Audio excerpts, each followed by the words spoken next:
പ്രാണപ്രിയ എൻ്റെ യേശുനാഥ, നിൻ സ്വരം കേൾപ്പാൻ ഞാൻ കൊതിച്ചിടുന്നേ. പ്രാണപ്രിയ എൻ്റെ യേശുനാഥ, നിൻ സ്വരം കേൾപ്പാൻ ഞാൻ കൊതിച്ചിടുന്നേ. പ്രാണപ്രിയ നിൻ മഹിമ കാൺമാൻ ഏഴയാമൻ കൺകൾ കൊതിച്ചിടുന്നേ. പ്രാണപ്രിയ നിൻ മഹിമ കാൺമാൻ ഏഴയാമൻ കൺകൾ കൊതിച്ചിടുന്നേ. ഹല്ലേലൂയ ഹല്ലേലൂയ ഹല്ലേലൂയ ഹല്ലേലൂയ ഹല്ലേലൂയ ഹല്ലേലൂയ.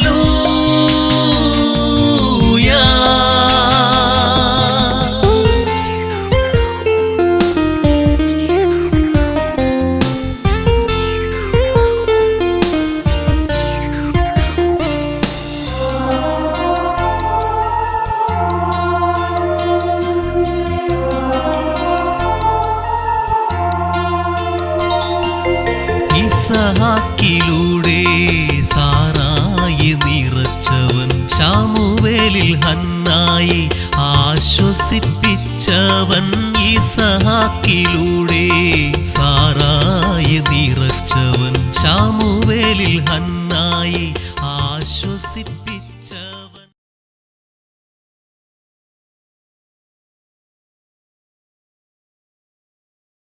കൊതിച്ചിടുമെന്നുമേ ആ സ്വർഗനാടിന്റെ വീഥികൾ കാണുവിൻ. ആരും കൊതിച്ചിടുമെന്നുമേ ആനന്ദം കരകവിഞ്ഞൊഴുകിടും. ആ സ്വർണ്ണ വീഥികൾ കണ്ടാൽ ആരിലും ആശകൾ തൻ ചിറകുകളിൽ അനശ്വര തീരത്തു ഞാൻ ചെന്നു. അനവരതം ദൂതർ സ്തുതി ചെയ്യും നാഥനെ ആനന്ദത്തോടെ ഞാൻ കണ്ടു. ആശകൾ തൻ ചിറകുകളിൽ അനശ്വര തീരത്തു ഞാൻ ചെന്നു. അനവരതം ദൂതർ സ്തുതി ചെയ്യും നാഥനെ ആനന്ദത്തോടെ ഞാൻ കണ്ടു.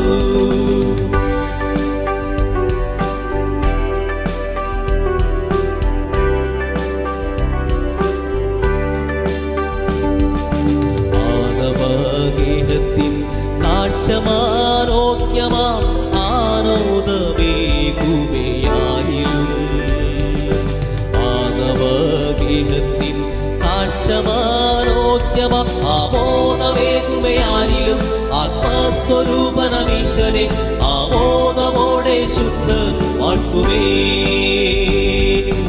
ആശകൾ തൻ ചിറകുകളിൽ അനശ്വര തീരത്തു ഞാൻ ചെന്നു. അനവരതം ദൂതർ സ്തുതി ചെയ്യും നാഥനെ ആനന്ദത്തോടെ ഞാൻ കണ്ടു. ആശകൾ തൻ ചിറകുകളിൽ അനശ്വര തീരത്തു ഞാൻ ചെന്നു. അനവരതം ദൂതർ സ്തുതി ചെയ്യും നാഥനെ ആനന്ദത്തോടെ ഞാൻ കണ്ടു. ഞാൻ കണ്ടു, ഞാൻ കണ്ടു.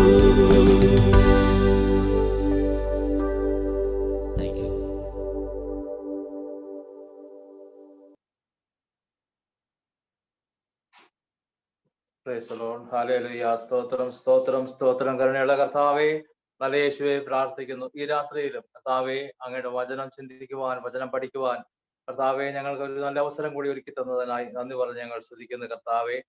കഴിഞ്ഞ കുറെ ആഴ്ചകളായി ദൈവമേ ഞങ്ങൾ പഠിച്ചുകൊണ്ടിരിക്കുന്ന കർത്താവിന്റെ ഉപമകളെ കുറിച്ചുള്ള ആ ക്ലാസ്സുകൾ കർത്താവെ ഇന്നും വന്ന് ഞങ്ങൾക്ക് അറ്റൻഡ് ചെയ്യുവാൻ ദൈവം ഞങ്ങൾക്ക് ഭാഗ്യം തന്നതിനായി സ്തോത്രം ചെയ്യുന്നു.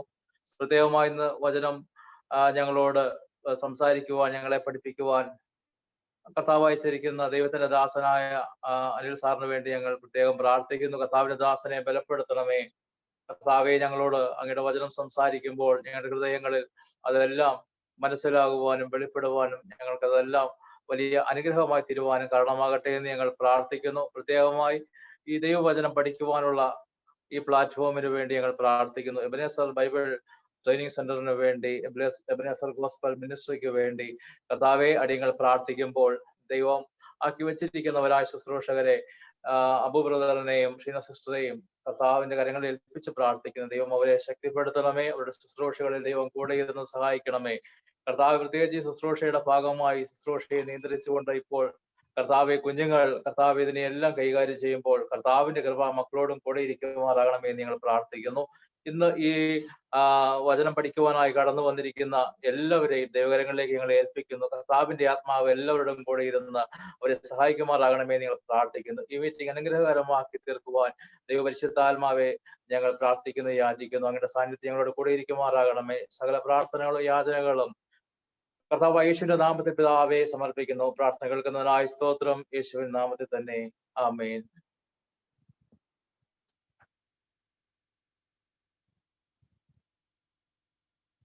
Praise the Lord. Praise the Lord. Praise the Lord. Praise the Lord. സ്വതന്ത്രം കേൾക്കാമോ?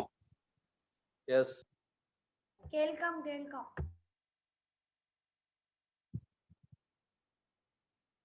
Praise the Lord. സ്തോത്രം. ആവിയാണോ പറഞ്ഞേ കേൾക്കാമെന്ന്? കേൾക്കാം പ്രശ്നങ്ങൾ. സ്തോത്രം. നമുക്ക് ലൂക്കോസിന്റെ സുവിശേഷം 10-ാം അധ്യായത്തിന്റെ 25 മുതൽ 37 വരെയുള്ള വാക്യങ്ങളെ ആധാരമാക്കിയാണ് കഴിഞ്ഞ ആഴ്ചയിൽ ചിന്തിച്ചത്. അപ്പോൾ അതൊരല്പം കൂടെ നമുക്കൊന്ന് വിശദീകരിച്ചിട്ട് കഴിയുമെങ്കിൽ അടുത്ത ഒരു ടോപ്പിക്കിലേക്ക് കടക്കാം. ഇല്ലെങ്കിൽ ഇത് 2 പാർട്ട് എന്ന് പരിഗണിച്ചാൽ മതിയാവും. കാരണം ഇതിനൊരു അനുബന്ധം കൂടിയുണ്ട്. അനുബന്ധം എന്ന് പറയുന്നത് നമുക്കറിയാം, ഒരു പ്രാർത്ഥന കൂടി കർത്താവ് പഠിപ്പിക്കുന്നു ഇതിനു ശേഷം. അവ രണ്ടും കൂടി ആകുമ്പോൾ എന്താണ് ഈ ഉപമയുടെ ഉള്ളടക്കം എന്ന് നമുക്ക് നന്നായിട്ട് മനസ്സിലാവും. വ്യക്തമാക്കിയാൽ നല്ല അർദ്ധരാത്രിയിലെ സ്നേഹിതൻ, അതാണല്ലോ ഉള്ളടക്കം. അപ്പൊ അതില് 11-ന്റെ 5 മുതൽ 8 വരെയാണ് എന്ന് എനിക്ക് തോന്നുന്നു. 5 മുതൽ 8 വരെ അത് തുടങ്ങുന്നത് ഒരു പ്രാർത്ഥനയോട് കൂടിയാണ്. നമുക്ക് അവിടെ നിന്ന് ആരംഭിക്കാം. കർത്താവിന്റെ ശിഷ്യന്മാര് ഒരു സ്ഥലത്ത് കർത്താവ് പ്രാർത്ഥിച്ച ശേഷം അടുത്തു വന്നു. കർത്താവെ, പ്രാർത്ഥിക്കാൻ ഞങ്ങൾക്ക് പഠിക്കണം എന്ന് പറയാം.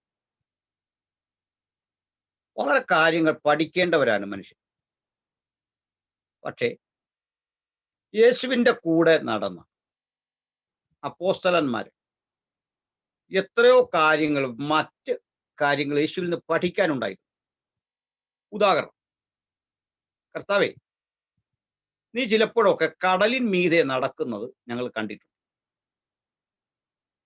വിശന്നിരിക്കുന്നവർക്ക് നീ തൃപ്തികരമായ ആഹാരം നൽകി കണ്ടിട്ടുണ്ട്. അതുപോലെ അങ്ങ് ഏറെ രോഗികളെ സൗഖ്യമാക്കിയിട്ടുണ്ട്. നമുക്കെല്ലാം ആഗ്രഹമില്ല ഇങ്ങനെയൊക്കെ ചെയ്യണമെന്ന്. ഇവിടെ ഇരിക്കുന്ന ആർക്കെങ്കിലും അല്ലാതെ ഒരു ആഗ്രഹം ഉണ്ടെന്ന് തോന്നില്ല. നമുക്ക് ആ കഴിവൊക്കെ ഉണ്ടെങ്കിൽ എത്ര നന്നായിരുന്നു എന്ന് തോന്നിയിട്ടില്ല. നമ്മൾ പുരാണങ്ങളൊക്കെ വായിച്ചാൽ ഒത്തിരി കഴിവുള്ള മനുഷ്യരെ കണ്ടിട്ടുണ്ട്. പെട്ടെന്ന് അപ്രത്യക്ഷരാകുന്നവരും പ്രത്യക്ഷരാകുന്നവരും. ഈ പറയപ്പെട്ട ഒത്തിരി ആഗ്രഹങ്ങൾ മനുഷ്യനില്ലേ. ഇതെല്ലാം ചെയ്തു തരാൻ കഴിയുന്ന ഒരാൾ അരികിൽ വന്നിരിക്കെ അവർ ജീവിതത്തിൽ ഒരിക്കൽ പോലും ചോദിച്ചില്ല, ഞങ്ങൾക്ക് കടലിൻ മീതെ നടക്കാനെന്ന് പഠിക്കണം, ഞങ്ങൾക്കൊരത്ഭുതം ചെയ്യാനെന്ന് പഠിക്കണം, ഈ കുഷ്ഠരോഗിയെ സുഖപ്പെടുത്തുന്ന വിദ്യ എന്ന് പറഞ്ഞാൽ ഭൂതത്തെ പുറത്താക്കാനൊന്ന് പഠിക്കണം. അങ്ങനെ പഠിക്കണമെന്ന് ആഗ്രഹിച്ച് കാശും കൊണ്ട് വന്ന ഒരു വിദ്യാർത്ഥി കിട്ടാറുണ്ട് ബൈബിളിൽ. ഭൂതത്തെ പുറത്താക്കാൻ ഈ കഴിവ് എനിക്കും കിട്ടണമെന്ന് അപ്പോസ്തലന്റെ അടുത്ത് വന്ന വിദ്യാർത്ഥികളുണ്ടായിരുന്നു. അവർ വന്നിട്ട് പറഞ്ഞു, കാശ് തരാം, ഈ ട്രിക്ക് എനിക്കൂടെ ഒന്ന് തന്നാൽ നിനക്ക് അതിൻ്റെ ഒരു ഓഹരി തന്നേക്കാം, ഇതാ ഇപ്പൊ തന്നെ അഡ്വാൻസ് പിടിച്ചു എന്നും പറഞ്ഞു വന്നു. അങ്ങനെ അപ്പോസ്തല പ്രവൃത്തിയിലുണ്ട്. ഭൂതത്തെ പുറത്താക്കുന്ന കണ്ടിട്ട് ഇത് എനിക്കൂടെ ഒന്ന് പഠിക്കണം. അപ്പോൾ പഠിക്കണമെന്ന് ആഗ്രഹിച്ച് വന്ന ആളിനെ നോക്കി പറഞ്ഞു, നിന്റെ ദ്രവ്യം നിന്നോടുകൂടെ നശിക്കട്ടെ. ഇങ്ങനെ പറഞ്ഞു ഓടിച്ചു വിട്ടു. അവര് പിന്നെ എന്ത് പറ്റിയെന്നൊക്കെ നമ്മൾ കാണുന്നുണ്ട്. നമ്മളാണെ പറഞ്ഞേ നിങ്ങളുടെ കാര്യം അറിയില്ല, ഞാനാണെ പറഞ്ഞത് ബ്രദറെ, ഏതായാലും നിനക്ക് ഇങ്ങനെ ഒരു താല്പര്യം തോന്നിയല്ലോ, ആ കാശ് അവിടെ വെച്ചേക്ക്, ഞാൻ പ്രാർത്ഥിക്കാം. പ്രവർത്തിക്കുന്നവൻ ദൈവമാണ്. അതുകൊണ്ട് നിനക്ക് ആ കഴിവ് കിട്ടൂല്ലോ എന്ന് എനിക്ക് ഉറപ്പ് പറയാൻ പറ്റുകയില്ല. പക്ഷെ ഞാൻ ഏതായാലും പ്രാർത്ഥിക്കാം. ചെലവില്ലാത്തൊരു കാര്യമല്ല. പക്ഷേ ദ്രവ്യം കൊണ്ട് വന്നവനെ ഓടിച്ചു വിട്ടു അപ്പോസ്തലൻ. ദ്രവ്യം കൊടുത്ത് പഠിക്കാനാവാത്ത കാര്യമാണ് ദൈവത്തിന്റെ കാര്യങ്ങളൊന്നും പഠിക്കാൻ പറ്റില്ല. ദ്രവ്യമല്ല അതിലെ പ്രധാനം. മറ്റൊരു കാര്യം, യേശുവിന്റെ കൂടെ ഇത്രയും സഞ്ചരിച്ചിട്ട് ഒരു ഘട്ടത്തിൽ പോലും ഇത്യാദി കാര്യങ്ങൾ ചോദിച്ചിട്ടില്ലാത്ത ശിഷ്യന്മാർ. ഇവിടെ മാത്രം പറയാൻ, പ്രാർത്ഥിക്കാൻ ഞങ്ങൾക്ക് പഠിക്കണം. പ്രാർത്ഥിക്കാൻ പഠിക്കണം. ഇന്നൊരു ചെറിയ അസൗകര്യം നമുക്ക് വരാനിടയുണ്ട്. എൻ്റെ ഈ വിളിക്കുന്ന ഫോണും ഇതെല്ലാം കൂടെ ഒന്നിച്ചിന്ന് കിടക്കാം. ഇന്നൊരു ദിവസത്തേക്കുള്ള ഈ പ്രതിസന്ധി. അപ്പോൾ ചിലപ്പോൾ ഒരു കോള് കയറി വന്നാൽ ഇടയ്ക്ക് മുറിഞ്ഞു പോകും. സാരമില്ല, നിങ്ങൾ ക്ഷമിക്കണം. ഇന്ന് ഒറ്റ ക്ലാസ്സിൽ ഇങ്ങനെ ആവും. ആരും വിളിക്കരുതേ എന്നൊരു പ്രാർത്ഥനയോടാണ് ഇപ്പം നിൽക്കുന്നത്. അത് ഈ മെസഞ്ചർ കോൾ ഒഴിവാക്കുന്നതിൻ്റെ ഭാഗമായിട്ട് ചെയ്ത ഒരു പ്രോഗ്രാമാണ്. അടുത്ത ക്ലാസ്സിൽ അത് ശരിയായി വരും. സ്തോത്രം. അപ്പോൾ അതുകൊണ്ട് അത്ഭുതം പഠിക്കണം എന്ന് പറഞ്ഞില്ല, കടലിൻ മീതെ നടക്കുന്ന ട്രിക്ക് ഒന്ന് മനസ്സിലാക്കണം എന്ന് പറഞ്ഞില്ല, രോഗികളെ സൗഖ്യമാക്കുന്ന വിദ്യ പഠിക്കണം എന്ന് പറഞ്ഞില്ല, പ്രാർത്ഥിക്കാൻ ഞങ്ങളെ പഠിപ്പിക്കണം. അതാണ് പറഞ്ഞത്. ഇതിന്റെ അർത്ഥം എന്താ? പ്രാർത്ഥനയിലാണ് ഇതെല്ലാം അന്തർലീനമായത്. പ്രാർത്ഥിക്കാൻ പഠിച്ചാൽ സകലതും പഠിച്ചു. ഇതതിൻ്റെ അർത്ഥം. പ്രാർത്ഥിക്കാൻ എങ്ങനെ പഠിക്കുന്നത്? പ്രാർത്ഥിക്കാൻ പഠിക്കുന്നത് ഒരു കോഴ്സ് പഠിക്കുന്ന പോലെ പഠിക്കണം എന്ന് പറയാനാവില്ല. ആ പ്രാർത്ഥനയിൽ അർത്ഥമില്ല. ചില ആളുകളുണ്ട്, പ്രാർത്ഥന പോലും അവർക്കൊരു കലയാണ് എന്ന് പറഞ്ഞാൽ നല്ല സാഹിത്യ പദങ്ങൾ കടഞ്ഞെടുത്ത് വെച്ച് ഒന്നിനു പുറകെ ഒന്നായി ഒരു ചെറിയ എരിവിന്റെ അകമ്പടിയോടെ അഡ്ജസ്റ്റ് ചെയ്ത് സംസാരിക്കുകയാണ്. അതിനകത്ത് ഈ രാത്രി എന്നൊക്കെ പറയുമ്പോൾ രായ്ക്കൊരു വൈബ്രേഷനും ത്രായ്ക്കൊരു ത്രസ്റ്റും ഒക്കെ കൊടുത്ത് ഇന്ന് രാത്രി ഇങ്ങനെയൊക്കെ അടിച്ച് ഇടിച്ച് നിലത്ത് കുത്തി ഇങ്ങനെയൊക്കെ പ്രാർത്ഥിക്കുന്നുണ്ട്. അതൊന്നും തെറ്റാണെന്നല്ല പറഞ്ഞു വരുന്നത്. പക്ഷെങ്കിൽ ഇങ്ങനെയൊക്കെ പ്രാർത്ഥിച്ചാലേ ദൈവം കേൾക്കുന്നൊരു ധാരണ ആളുകൾക്കും, ചിലപ്പോൾ എരിവോടെ ഒക്കെ പ്രാർത്ഥിച്ചാലേ കേൾക്കുന്നൊരു ധാരണയാണ്. വാക്യങ്ങളൊക്കെ എടുത്ത് പ്രയോഗിച്ച് അത് ഏറ്റവും രസകരമായി കാണുന്ന ഈ കൺവെൻഷന് പ്രാർത്ഥിക്കാൻ ചില പാസ്റ്റർമാർ കൊടുക്കുമ്പോഴാണ്. അപ്പോ ഈ കൺവെൻഷൻ പ്രാർത്ഥിക്കാൻ കൊടുക്കുമ്പോൾ മാൻപേടകളെ പ്രസവിപ്പിക്കുമാറാക്കുന്ന ഇമ്പ ശബ്ദം ഇങ്ങനെയൊക്കെ അല്പം വോയിസ് കനത്തിലിട്ട് സംസാരിക്കും. അപ്പോൾ ഇതൊന്നും അല്ലാത്തൊരു പ്രാർത്ഥന. സത്യത്തിൽ ഈ ശിഷ്യന്മാര് പ്രാർത്ഥിച്ച് ശീലമുള്ളവരുമാണ്. അവർ സിനഗോഗിൽ പോകുന്നവരൊക്കെ അല്ലേ, ദേവാലയത്തിൽ പോകുന്നവരല്ലേ. പക്ഷേ എങ്കിലും അവർ പറയാണ്, വി വാണ്ടഡ് ടു സ്റ്റഡി, ഞങ്ങൾക്ക് പഠിക്കണം. എന്തെന്നാണ്? പ്രാർത്ഥിക്കാൻ പഠിക്കണം.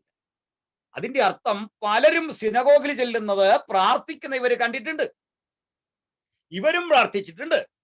പക്ഷെ ഇതൊന്നും അല്ലാത്ത ഒരു പ്രാർത്ഥന നമ്മുടെ കർത്താവ് ചെയ്യുന്നത് കണ്ടിട്ട് ഇവർക്ക് മനസ്സിലായി, ഇതാ ഇങ്ങനെ പ്രാർത്ഥിക്കണം, ഇത് ഞങ്ങൾക്കൊന്ന് പഠിക്കണം. അത് നിസ്സാരമല്ല. എങ്ങനെയാണ് അങ്ങനെ പഠിക്കുന്നത് എന്ന് പറയും. ഞാൻ എന്നോട് ബന്ധപ്പെട്ടാണ് ഈ ഉപമ ആരംഭിക്കുന്നത്. ആ ഉപമയായിട്ടാണ് അർദ്ധരാത്രിയിലെ സ്നേഹിതൻ എന്ന നമ്മുടെ ശീർഷകം നിൽക്കുന്നത്. അതെന്താണ്? അർദ്ധരാത്രി ആ ഘട്ടത്തിൽ ഒരു അതിഥി നിങ്ങളുടെ വീട്ടിൽ വരും. അതിഥിയെ സൽക്കരിക്കണം, അതിഥിക്ക് എന്തെങ്കിലും കൊടുക്കണം. ഞാൻ എപ്പോഴും പറയാറുണ്ട്, ഈ യഹൂദന്മാരെ സംബന്ധിച്ചോളം അതിഥിയെ ഏത് സമയത്ത് കിട്ടിയാലും അവരെ ട്രീറ്റ് ചെയ്യും. നമ്മളാണ് ഈ അതിഥി ആ സമയത്ത് കയറി വന്ന എന്തെല്ലാം പറഞ്ഞിട്ടാണ് പോകുന്നത്. മനസ്സിൽ പ്രാഗി മുഷിഞ്ഞ് തകർന്ന്. പെണ്ണുങ്ങളുടെ കാര്യമാണെങ്കിൽ പറയണ്ട, കാരണം അവർ കിടന്ന് ഉറങ്ങണം ഈ ജോലിത്തിരക്കിടയ്ക്ക്. ആ സമയത്താണ് ഈ വയ്യാവേലി കയറി വന്നിരിക്കുന്നു പറഞ്ഞ് ഈ പുള്ളിക്കൊന്ന് വിളിച്ചിട്ട് എന്തെങ്കിലും നേരത്തെ എന്തെല്ലാം കാര്യം നമ്മൾ പറയും. ഇതാണ് സ്ഥിതി. ഇപ്പൊ വിദേശ ഗൾഫിലൊക്കെ ആണെങ്കിൽ അവരെ കൊണ്ടൊരു ഹോട്ടലിൽ പോയി എപ്പോഴും ഹോട്ടലുണ്ട്. കേരളത്തിൽ അങ്ങനെ അല്ലല്ലോ സ്ഥിതി. ഇവിടെ അതല്ല സ്ഥിതി. പെണ്ണുങ്ങൾ ഒത്തിരി കഷ്ടപ്പെട്ടിരിക്കുക. ആ കൂടെയാണ് ഈ മനുഷ്യൻ വന്നിരിക്കുന്നത്. ഈ മനുഷ്യൻ വന്നുകൊണ്ടുള്ള പ്രശ്നം എന്താ? ഈ മനുഷ്യൻ അങ്ങനെ വന്നിട്ട് വീട്ടിൽ കൈക്കൊണ്ടു, അയാളെ അവിടെ ഇരുത്തിയിട്ട് അടുത്ത വീട്ടിൽ പോവാ ഫുഡ് എടുക്കാൻ. അവിടെ ചെല്ലുമ്പോൾ അവർ കിടന്നുറങ്ങി. അതും കുട്ടികളുടെ കൂടെ കിടന്നുറങ്ങാണ്. പനഞ്ഞാൽ അവർ ഉണരും. അത് അടുത്ത പ്രശ്നമാകും, ആകെ പ്രയാസമാകും. അപ്പോൾ അവിടെ ചെന്ന് മുട്ടുക രണ്ടാമതൊരു ശല്യമാകും. എന്നാൽ ഈ മനുഷ്യൻ വീട്ടിൽ വന്നു, വീട്ടുകാരെല്ലാം ഉണർന്നു, അയാൾക്ക് പാനീയമൊക്കെ കൊടുത്തു, അവിടെ ഇരുത്തി. 1 മിനിറ്റ് ഞാൻ ദാ വരുന്നതെന്ന് പറഞ്ഞ് പോയി. അടുത്ത വീട്ടിൽ ചെന്നു, ഫുഡ് ചോദിക്കുക, അയാൾ എണ്ണീക്കുന്നില്ല. പക്ഷേ ഒത്തിരി ആയി കഴിഞ്ഞപ്പോൾ അയാൾ ഉണർന്നു. അയാൾ കർത്തവ്യനിരതനായി. അയാൾ ഉത്തരവാദിത്വത്തെക്കുറിച്ച് ബോധ്യമുള്ളവനായി അയാൾ വന്നിട്ട് കഥ തുറന്ന് അതിഥിക്ക് സൽക്കരിക്കാൻ വന്നവന് വേണ്ടുവോളം കൊടുത്തു. ഈ സംഭവം യേശു ഒരു ഉപമ പോലെ പറയുന്ന ഈ യാഥാർത്ഥ്യമായിരുന്നു കൂട്ടുക. അങ്ങനെ സംഭവിക്കാമല്ലോ. അത് യാഥാർത്ഥ്യമായത് ആണെന്ന് വിചാരിച്ചാൽ ഒരു കാര്യം മനസ്സിലാവും. രാത്രിയിൽ ഒരുവൻ ചെന്ന കൂട്ടുകാരന്റെ വീട്ടിൽ മുട്ടുക, അവൻ അപമാനിക്കപ്പെടുന്നുണ്ട്, ഇത്തിരി പ്രയാസമൊക്കെ നേരിടുന്നുണ്ട്. പക്ഷെ അവൻ അറിയുന്നില്ല തൻ്റെ ഈ കതകിന്റെ മീതെയുള്ള ഈ സ്പർശം ചരിത്രത്തിൽ സ്ഥാനം പിടിക്കാൻ പോകുന്ന ഒരു സംഭവമാകും. ഇന്ന് ഞാനും നിങ്ങളുമൊക്കെ ഒരുമിച്ചിരുന്ന് ലോകത്തിന്റെ പലയിടങ്ങളിൽ ഇരുന്ന് പഠിക്കുന്ന ഒരു വിഷയമായി ഭവിക്കത്തക്ക വിധം താൻ ഒരു സിലബസിന്റെ ഭാഗമാകുന്നു എന്ന് ആ മനുഷ്യൻ അറിഞ്ഞില്ല. ഓർക്കുക, പ്രാർത്ഥന ഇത്ര പവറുള്ളതാണ്. ചിലതരം പ്രാർത്ഥനകൾ കാലത്തെ മാറ്റിമറിക്കുന്ന അത്ഭുത വിഷയമായി ഭവിക്കാറുണ്ട്. പ്രാർത്ഥനാ ജീവിതത്തിൽ ഏറ്റവും വലിയ തെളിവായിരുന്നു ജോർജ് മുള്ളർ. നമുക്കറിയാമല്ലോ, മുള്ളർ നടത്തി വന്ന അനാഥാലയത്തിൽ ഒരു ദിവസം ആഹാരമില്ല. അന്നന്നത്തേക്കുള്ള ആഹാരത്തിന് കുഞ്ഞുങ്ങളെ കൊണ്ട് പ്രാർത്ഥിപ്പിച്ചും സ്വയം പ്രാർത്ഥിച്ചും കാര്യങ്ങൾ ചെയ്തു പോന്ന മുള്ളർ ഒരു ഘട്ടത്തിൽ പ്രതിസന്ധിയിലായി. കുഞ്ഞുങ്ങളെല്ലാം പതിവ് പോലെ വിളിച്ച് ആഹാരത്തിനിരുത്തി പ്രാർത്ഥിക്കാൻ ആരംഭിച്ചു. ആഹാരം വരുന്നവരെ പ്രാർത്ഥിക്കണം. വിശപ്പിന്റെ ഉൾവിളിയോടെ കുഞ്ഞുങ്ങൾ പ്രാർത്ഥിച്ചപ്പോൾ ഒരു വണ്ടിയിൽ ഫുഡ് വന്ന സംഭവം നമ്മൾ കേട്ടിട്ടുണ്ട്. അടുത്ത ഹോട്ടലിലേക്ക് കൊണ്ടുപോയി ഫുഡാണ്, സപ്ലൈ ചെയ്യേണ്ട ഫുഡാണ്. പക്ഷെ അന്ന് അതിന്റെ ഉടമയ്ക്ക് തോന്നി അത് ഈ വഴി കൊണ്ടു കൊടുക്കണം. ഒരു പ്രാർത്ഥന ഇവിടെ നടക്കുമ്പോൾ മറ്റൊരിടത്താണ് അതിന്റെ പ്രതിഫലനം. അപ്പോൾ വിശന്നിരിക്കുന്നവരെ കണ്ട് അവിടേക്ക് ദൈവത്തിന്റെ ഒരു പ്രവൃത്തി നടക്കാൻ ദൈവം തന്റെ പ്രവൃത്തിയിൽ നമ്മയും പങ്കാളിയാക്കുന്നു എന്നതിൻ്റെ അർത്ഥം. ദൈവം നമ്മെ പങ്കാളിയാക്കുന്നു. ദൈവത്തിന് നമ്മുടെ പങ്കാളിത്തം ഇഷ്ടമാണ്, നമ്മൾ കൂടി ചെയ്യുന്നത് ഇഷ്ടമാണ്. അതാണ് കാര്യം. അപ്പോൾ ഈ ഒരു വിഷയം നമ്മൾ മറ്റൊരു ആംഗിളിൽ നിന്ന് ചിന്തിക്കണം. നമ്മൾ ഈ വിഷയത്തെ ഭൗതിക അർത്ഥത്തിലാണ് ഇതുവരെ ഇന്നലെ കഴിഞ്ഞ ക്ലാസ്സിൽ ഇന്ന് സംസാരിച്ചു. ഇത് നമുക്ക് അതിന്റെ സ്പിരിച്വൽ ആസ്പെക്റ്റിലേക്ക് പോകാം. നമ്മൾ പ്രാർത്ഥിക്കുക. പ്രാർത്ഥിക്കുമ്പോൾ നമ്മുടെ കർത്താവ് ആണല്ലോ പ്രാർത്ഥന കേൾക്കുന്നവൻ. അല്ലെങ്കിൽ ആ കിടന്നുറങ്ങുന്ന ആളിന്റെ തത്തുല്യ നിലയിലെത്തുന്ന ആള് കർത്താവാണല്ലോ. ഉപമയോട് ബന്ധപ്പെട്ട് പറയും, മുട്ടുന്ന ആ മനുഷ്യനാണ്, കഥകിൽ മുട്ടുന്ന ആളാണ് പ്രാർത്ഥിക്കുന്ന ആൾ. പ്രാർത്ഥന കേട്ട് ഉത്തരം തരുന്ന ആള് ആ കുഞ്ഞുങ്ങളോടൊപ്പം വിശ്രമിക്കുന്ന ആളാണ്. അയാൾക്ക് ഒഴിവ് കഴിവുണ്ട്. അയാളുടെ കൂടെ കുട്ടികൾ ഉറങ്ങും. സമയം രാത്രിയാണ്. ആൾ ഉദാരമതിയൊക്കെയാ, പക്ഷെ ആ സമയത്തായി ചോദ്യം. അതാ പ്രശ്നം. കൊടുക്കാൻ മനസ്സുള്ള ആളൊക്കെയാണ്, ശല്യം ചെയ്യുന്ന ഇഷ്ടമല്ല. അതാ പ്രശ്നം. പക്ഷെ കർത്താവ് ഇങ്ങനാണോ? കർത്താവ് കുഞ്ഞുങ്ങളോട് ഉറങ്ങല്ല. കർത്താവ് ശല്യം ചെയ്ത പ്രശ്നമുള്ള ആളും അല്ല. അപ്പൊ ഇവിടെ എങ്ങനെ ഈ കഥ യോജിച്ചു? എന്താ മനസ്സിലായി? ഇതിന് തത്തുല്യമായ മറ്റൊരു ഉപമ കൂടി യേശു പറയുന്നു. ഒരു വിധവയുടെ കഥ. ആ വിധവ അവള് അനീതിയുള്ളൊരു ന്യായാധിപതിയുടെ അരിയിലെത്തുന്നു. അതുകൂടെ അങ്ങ് പറഞ്ഞു വിടായിക്കൂടെ. തത്തുല്യമാണ്, മെസ്സേജ് തത്തുല്യമായതുകൊണ്ട്. അനീതിയുള്ള ന്യായാധിപതിയുടെ അരികിൽ ചെന്നിട്ട് എന്റെ പ്രതിക്രിയ നടത്തി തരണം, എനിക്കൊരു വ്യവഹാരം, ഒരു കേസുണ്ട് സാറേ, പരിഗണിക്കണം. അപ്പോഴ് ഒത്തിരി ചോദിച്ചിട്ടും അയാള് അനീതിയുള്ള ന്യായാധിപതി മൈൻഡ് ചെയ്യുന്നില്ല. അവസാനം വിധവ നിയമം കയ്യിലെടുക്കുക എന്ന് പുള്ളി പേടിച്ചുപോയി. കാരണം ഇയാള് നാളെ വരുമ്പോഴേക്കും വഴി തടഞ്ഞിട്ട് നിങ്ങൾ എന്തിനാ ഈ ന്യായാധിപതി ആയിരിക്കുന്നേ എന്ന് ചോദിക്കുമെന്ന് അയാൾ പേടിച്ചു. കാരണം ഒത്തിരി ചോദിച്ചിട്ടിരിക്കുക ഈ അപേക്ഷ. ഒത്തിരി ചോദിച്ചപ്പോ അയാൾ തന്നെ പറയാ, വിധവ വന്ന് എന്റെ മുഖത്തടിക്കും, അതുകൊണ്ട് അവിടെ കാര്യം സാധിച്ചു കൊടുക്കും. കണ്ടല്ലോ. അപ്പൊ ഇവിടെ വിധവയുടെ ചോദ്യം പ്രാർത്ഥനയോട് അവഗമിച്ചതെങ്കിൽ അനീതിയുള്ള ന്യായാധിപനാൽ അത് കർത്താവുമോ? ഏതളവിലാ കർത്താവിനെ അനീതിയുള്ള ന്യായാധിപൻ എന്ന് പറയുന്നത്? സാധിക്കില്ല. അപ്പൊ എന്താ ഇതിന്റെ അർത്ഥം? ഇവിടെ നിന്ന് നമ്മൾ ഒരു വിഷയത്തിന്റെ രണ്ട് ധ്രുവങ്ങളെ പഠിക്കണം. ഏറ്റവും അസാധ്യമായ ഒരിടത്ത് നിന്ന്, ഒരിക്കലും കിട്ടാത്ത ഒരിടത്ത് നിന്ന് ചില പ്രവൃത്തികൾ വെളിപ്പെടും എന്നും ദൈവം ഈ ഉപമയിലൂടെ നമ്മെ കർത്താവ് പഠിപ്പിക്കും. കർത്താവ് നേരെ വിപരീതമാണ്. അവിടുന്ന് അനീതിയുള്ള ന്യായാധിപനല്ല. അവിടുന്ന് കുഞ്ഞുങ്ങൾക്കൊപ്പം കിടന്നുറങ്ങുന്ന അസ്വസ്ഥതയുടെ നടുവിൽ കഴിയുന്ന ഒരു മനുഷ്യനുമല്ല. അവിടത്തേക്ക് ഉദാരതയ്ക്കൊരു കുറവുമില്ല. അവിടത്തേക്ക് പകലും രാത്രിയുമില്ല, ഏത് സമയത്തും വരാം. ഈ ഉപമയിലൂടെ പറഞ്ഞു തന്നത്, ഒരു ലോകമനുഷ്യൻ ഇങ്ങനെ ചെയ്യുന്നെങ്കിൽ, ഒരു ലോകമനുഷ്യനെ അസഹ്യപ്പെടുത്തിയെങ്കിൽ, ഇതാ സ്വർഗസ്ഥനായ നിങ്ങളുടെ പിതാവ് തന്നോട് യാചിക്കുന്നവർക്ക് പരിശുദ്ധാത്മാവിനെ എത്ര അധികം കൊടുക്കും. അപ്പൊ ഇന്ന് നമ്മള് സമൃദ്ധമായി തമ്മിൽ വന്നണയേണ്ട പരിശുദ്ധാത്മ സാന്നിധ്യത്തെ കുറിച്ചാണ് പഠിക്കുന്നത്, അല്ലാതെ ഭൗതികമായൊരു വസ്തുവിന്റെ ലഭ്യതയല്ല. അതിന്റെ കാരണം, കൊച്ചുകുട്ടികൾക്ക് അവരുടെ ഇഷ്ടങ്ങളുണ്ട്. അവരുടെ ഇഷ്ടം എന്ന് പറഞ്ഞാല്, ഇപ്പോഴ് അബുച്ചാന്റെ 3 കുട്ടികളോട് പറയാണ്, നിങ്ങളുടെ എല്ലാം പേരില് ടൗണിൽ ഞാൻ ഓരോ ഏക്കർ സ്ഥലം വാങ്ങി എന്ന് പറഞ്ഞാൽ അവർക്ക് ഇതൊന്നും അറിയത്തില്ല. അവർക്ക് സ്ഥലം വാങ്ങുന്നതിനേക്കാൾ ഇഷ്ടം എന്തെങ്കിലും പെട്ടെന്ന് കഴിക്കാൻ കിട്ടുന്ന ഒരു സാധനം മേടിച്ചു എന്ന് പറഞ്ഞാൽ അതുങ്ങൾ അവിടെ കിടന്ന് തുള്ളിച്ചാണ്. അതാ കാര്യം. കാരണം ഈ സ്ഥലം ഇപ്പൊ കിട്ടിയിട്ട് അതും എന്നാ കാണിക്കാനാ, അവർ എൻജോയ് ചെയ്യുന്നില്ല. എന്നാല് നമ്മുടെ അടുത്ത് വന്നിട്ട് പ്രായമുള്ള ഒരു മനുഷ്യൻ, അല്ലെങ്കിൽ ലിജുവിനെ കാണാൻ അപ്പച്ചൻ വന്നിട്ട് പറയാണ്, ഞാൻ നിനക്ക് മിഠായി മേടിച്ചുകൊണ്ട് വന്നിട്ടുണ്ടെന്ന് പറഞ്ഞാൽ അപ്പച്ചനോട് എന്ത് തോന്നും? നിങ്ങളൊന്ന് ആലോചിച്ച് നോക്കിയേ. ലിജുവിന് ആവശ്യമുള്ള വസ്തുവുണ്ട്, എനിക്ക് ആവശ്യമുള്ള വസ്തുവുണ്ട്, ലിജുപ്പാസക്ക് ആവശ്യമുള്ള വസ്തുവുണ്ട്. ഈ വസ്തുവാണ് ഞാൻ ആഗ്രഹിക്കുന്നത്. എനിക്ക് കള്ളമിഠായി മേടിച്ചെന്നിട്ട് കാര്യമൊന്നുമില്ല ഈ പ്രായത്തിൽ. ലിജു അപ്പച്ചനോട് പറയും, എനിക്ക് മിഠായി ആവശ്യമുള്ള കാലത്ത് തന്നില്ല, ഇപ്പൊ എനിക്ക് മിഠായി ആവശ്യമില്ല. ആവശ്യമില്ലാത്ത കാലത്ത് ഇതും കൊണ്ട് വരിക. ഓർത്ത് നോക്കണം, മിഠായി ആഗ്രഹിച്ച കാലമുണ്ട്, അന്ന് ഈ അപ്പച്ചനെ കണ്ടില്ല. ഒരു മിഠായിയുടെ പാതി കിട്ടിയാൽ കൊള്ളാമെന്ന് ആഗ്രഹിച്ച കാലത്ത് ഇതുകൊണ്ട് കണ്ടില്ല. ഇതിപ്പോ മിഠായി തിന്നുന്ന കാലമൊക്കെ കഴിഞ്ഞു പോയപ്പോ എനിക്ക് ഇതും കൊണ്ട് വന്നാൽ കഴിക്കാൻ പറ്റുമോ? എന്റെ ആവശ്യം ഇപ്പോ അതല്ല. വലിയ ആവശ്യങ്ങളുടെ നടുവിലാണ് ഞാൻ. അത് സാധിച്ചു തരും. എന്താ ഇതിന്റെ അർത്ഥം? ദോഷികളായ നിങ്ങൾ നിങ്ങളുടെ മക്കൾക്ക് നല്ല ദാനങ്ങളെ കൊടുക്കാൻ ആഗ്രഹിച്ചാൽ, സ്വർഗത്തിലെ ദൈവം നമുക്ക് തരാൻ ഏറ്റവും ഇഷ്ടം തന്റെ പരിശുദ്ധാത്മാവിനെയാണ്. പക്ഷെ മനുഷ്യർക്ക് ഇന്ന് പരിശുദ്ധാത്മ സാന്നിധ്യത്തിലല്ല താല്പര്യം. എത്ര പേർക്ക് അതിൽ താല്പര്യമുണ്ട്? പരിശുദ്ധാത്മ സാന്നിധ്യം കിട്ടി, ദൈവകൃപ കിട്ടി, ദൈവകൃപയാൽ ചില കാര്യാദികൾ ചെയ്യാൻ സാധിച്ചു, അതിനാണോ നിങ്ങൾക്ക് പ്രിയം? അതല്ല, മറ്റു ചില ഭൗതിക സുഖങ്ങളിൽ മുഴുകാൻ കഴിയുന്ന കാര്യാദികൾ ദൈവത്തിങ്കൽ നിന്ന് കിട്ടി. ഇതിലേതിലാണ് സന്തോഷം?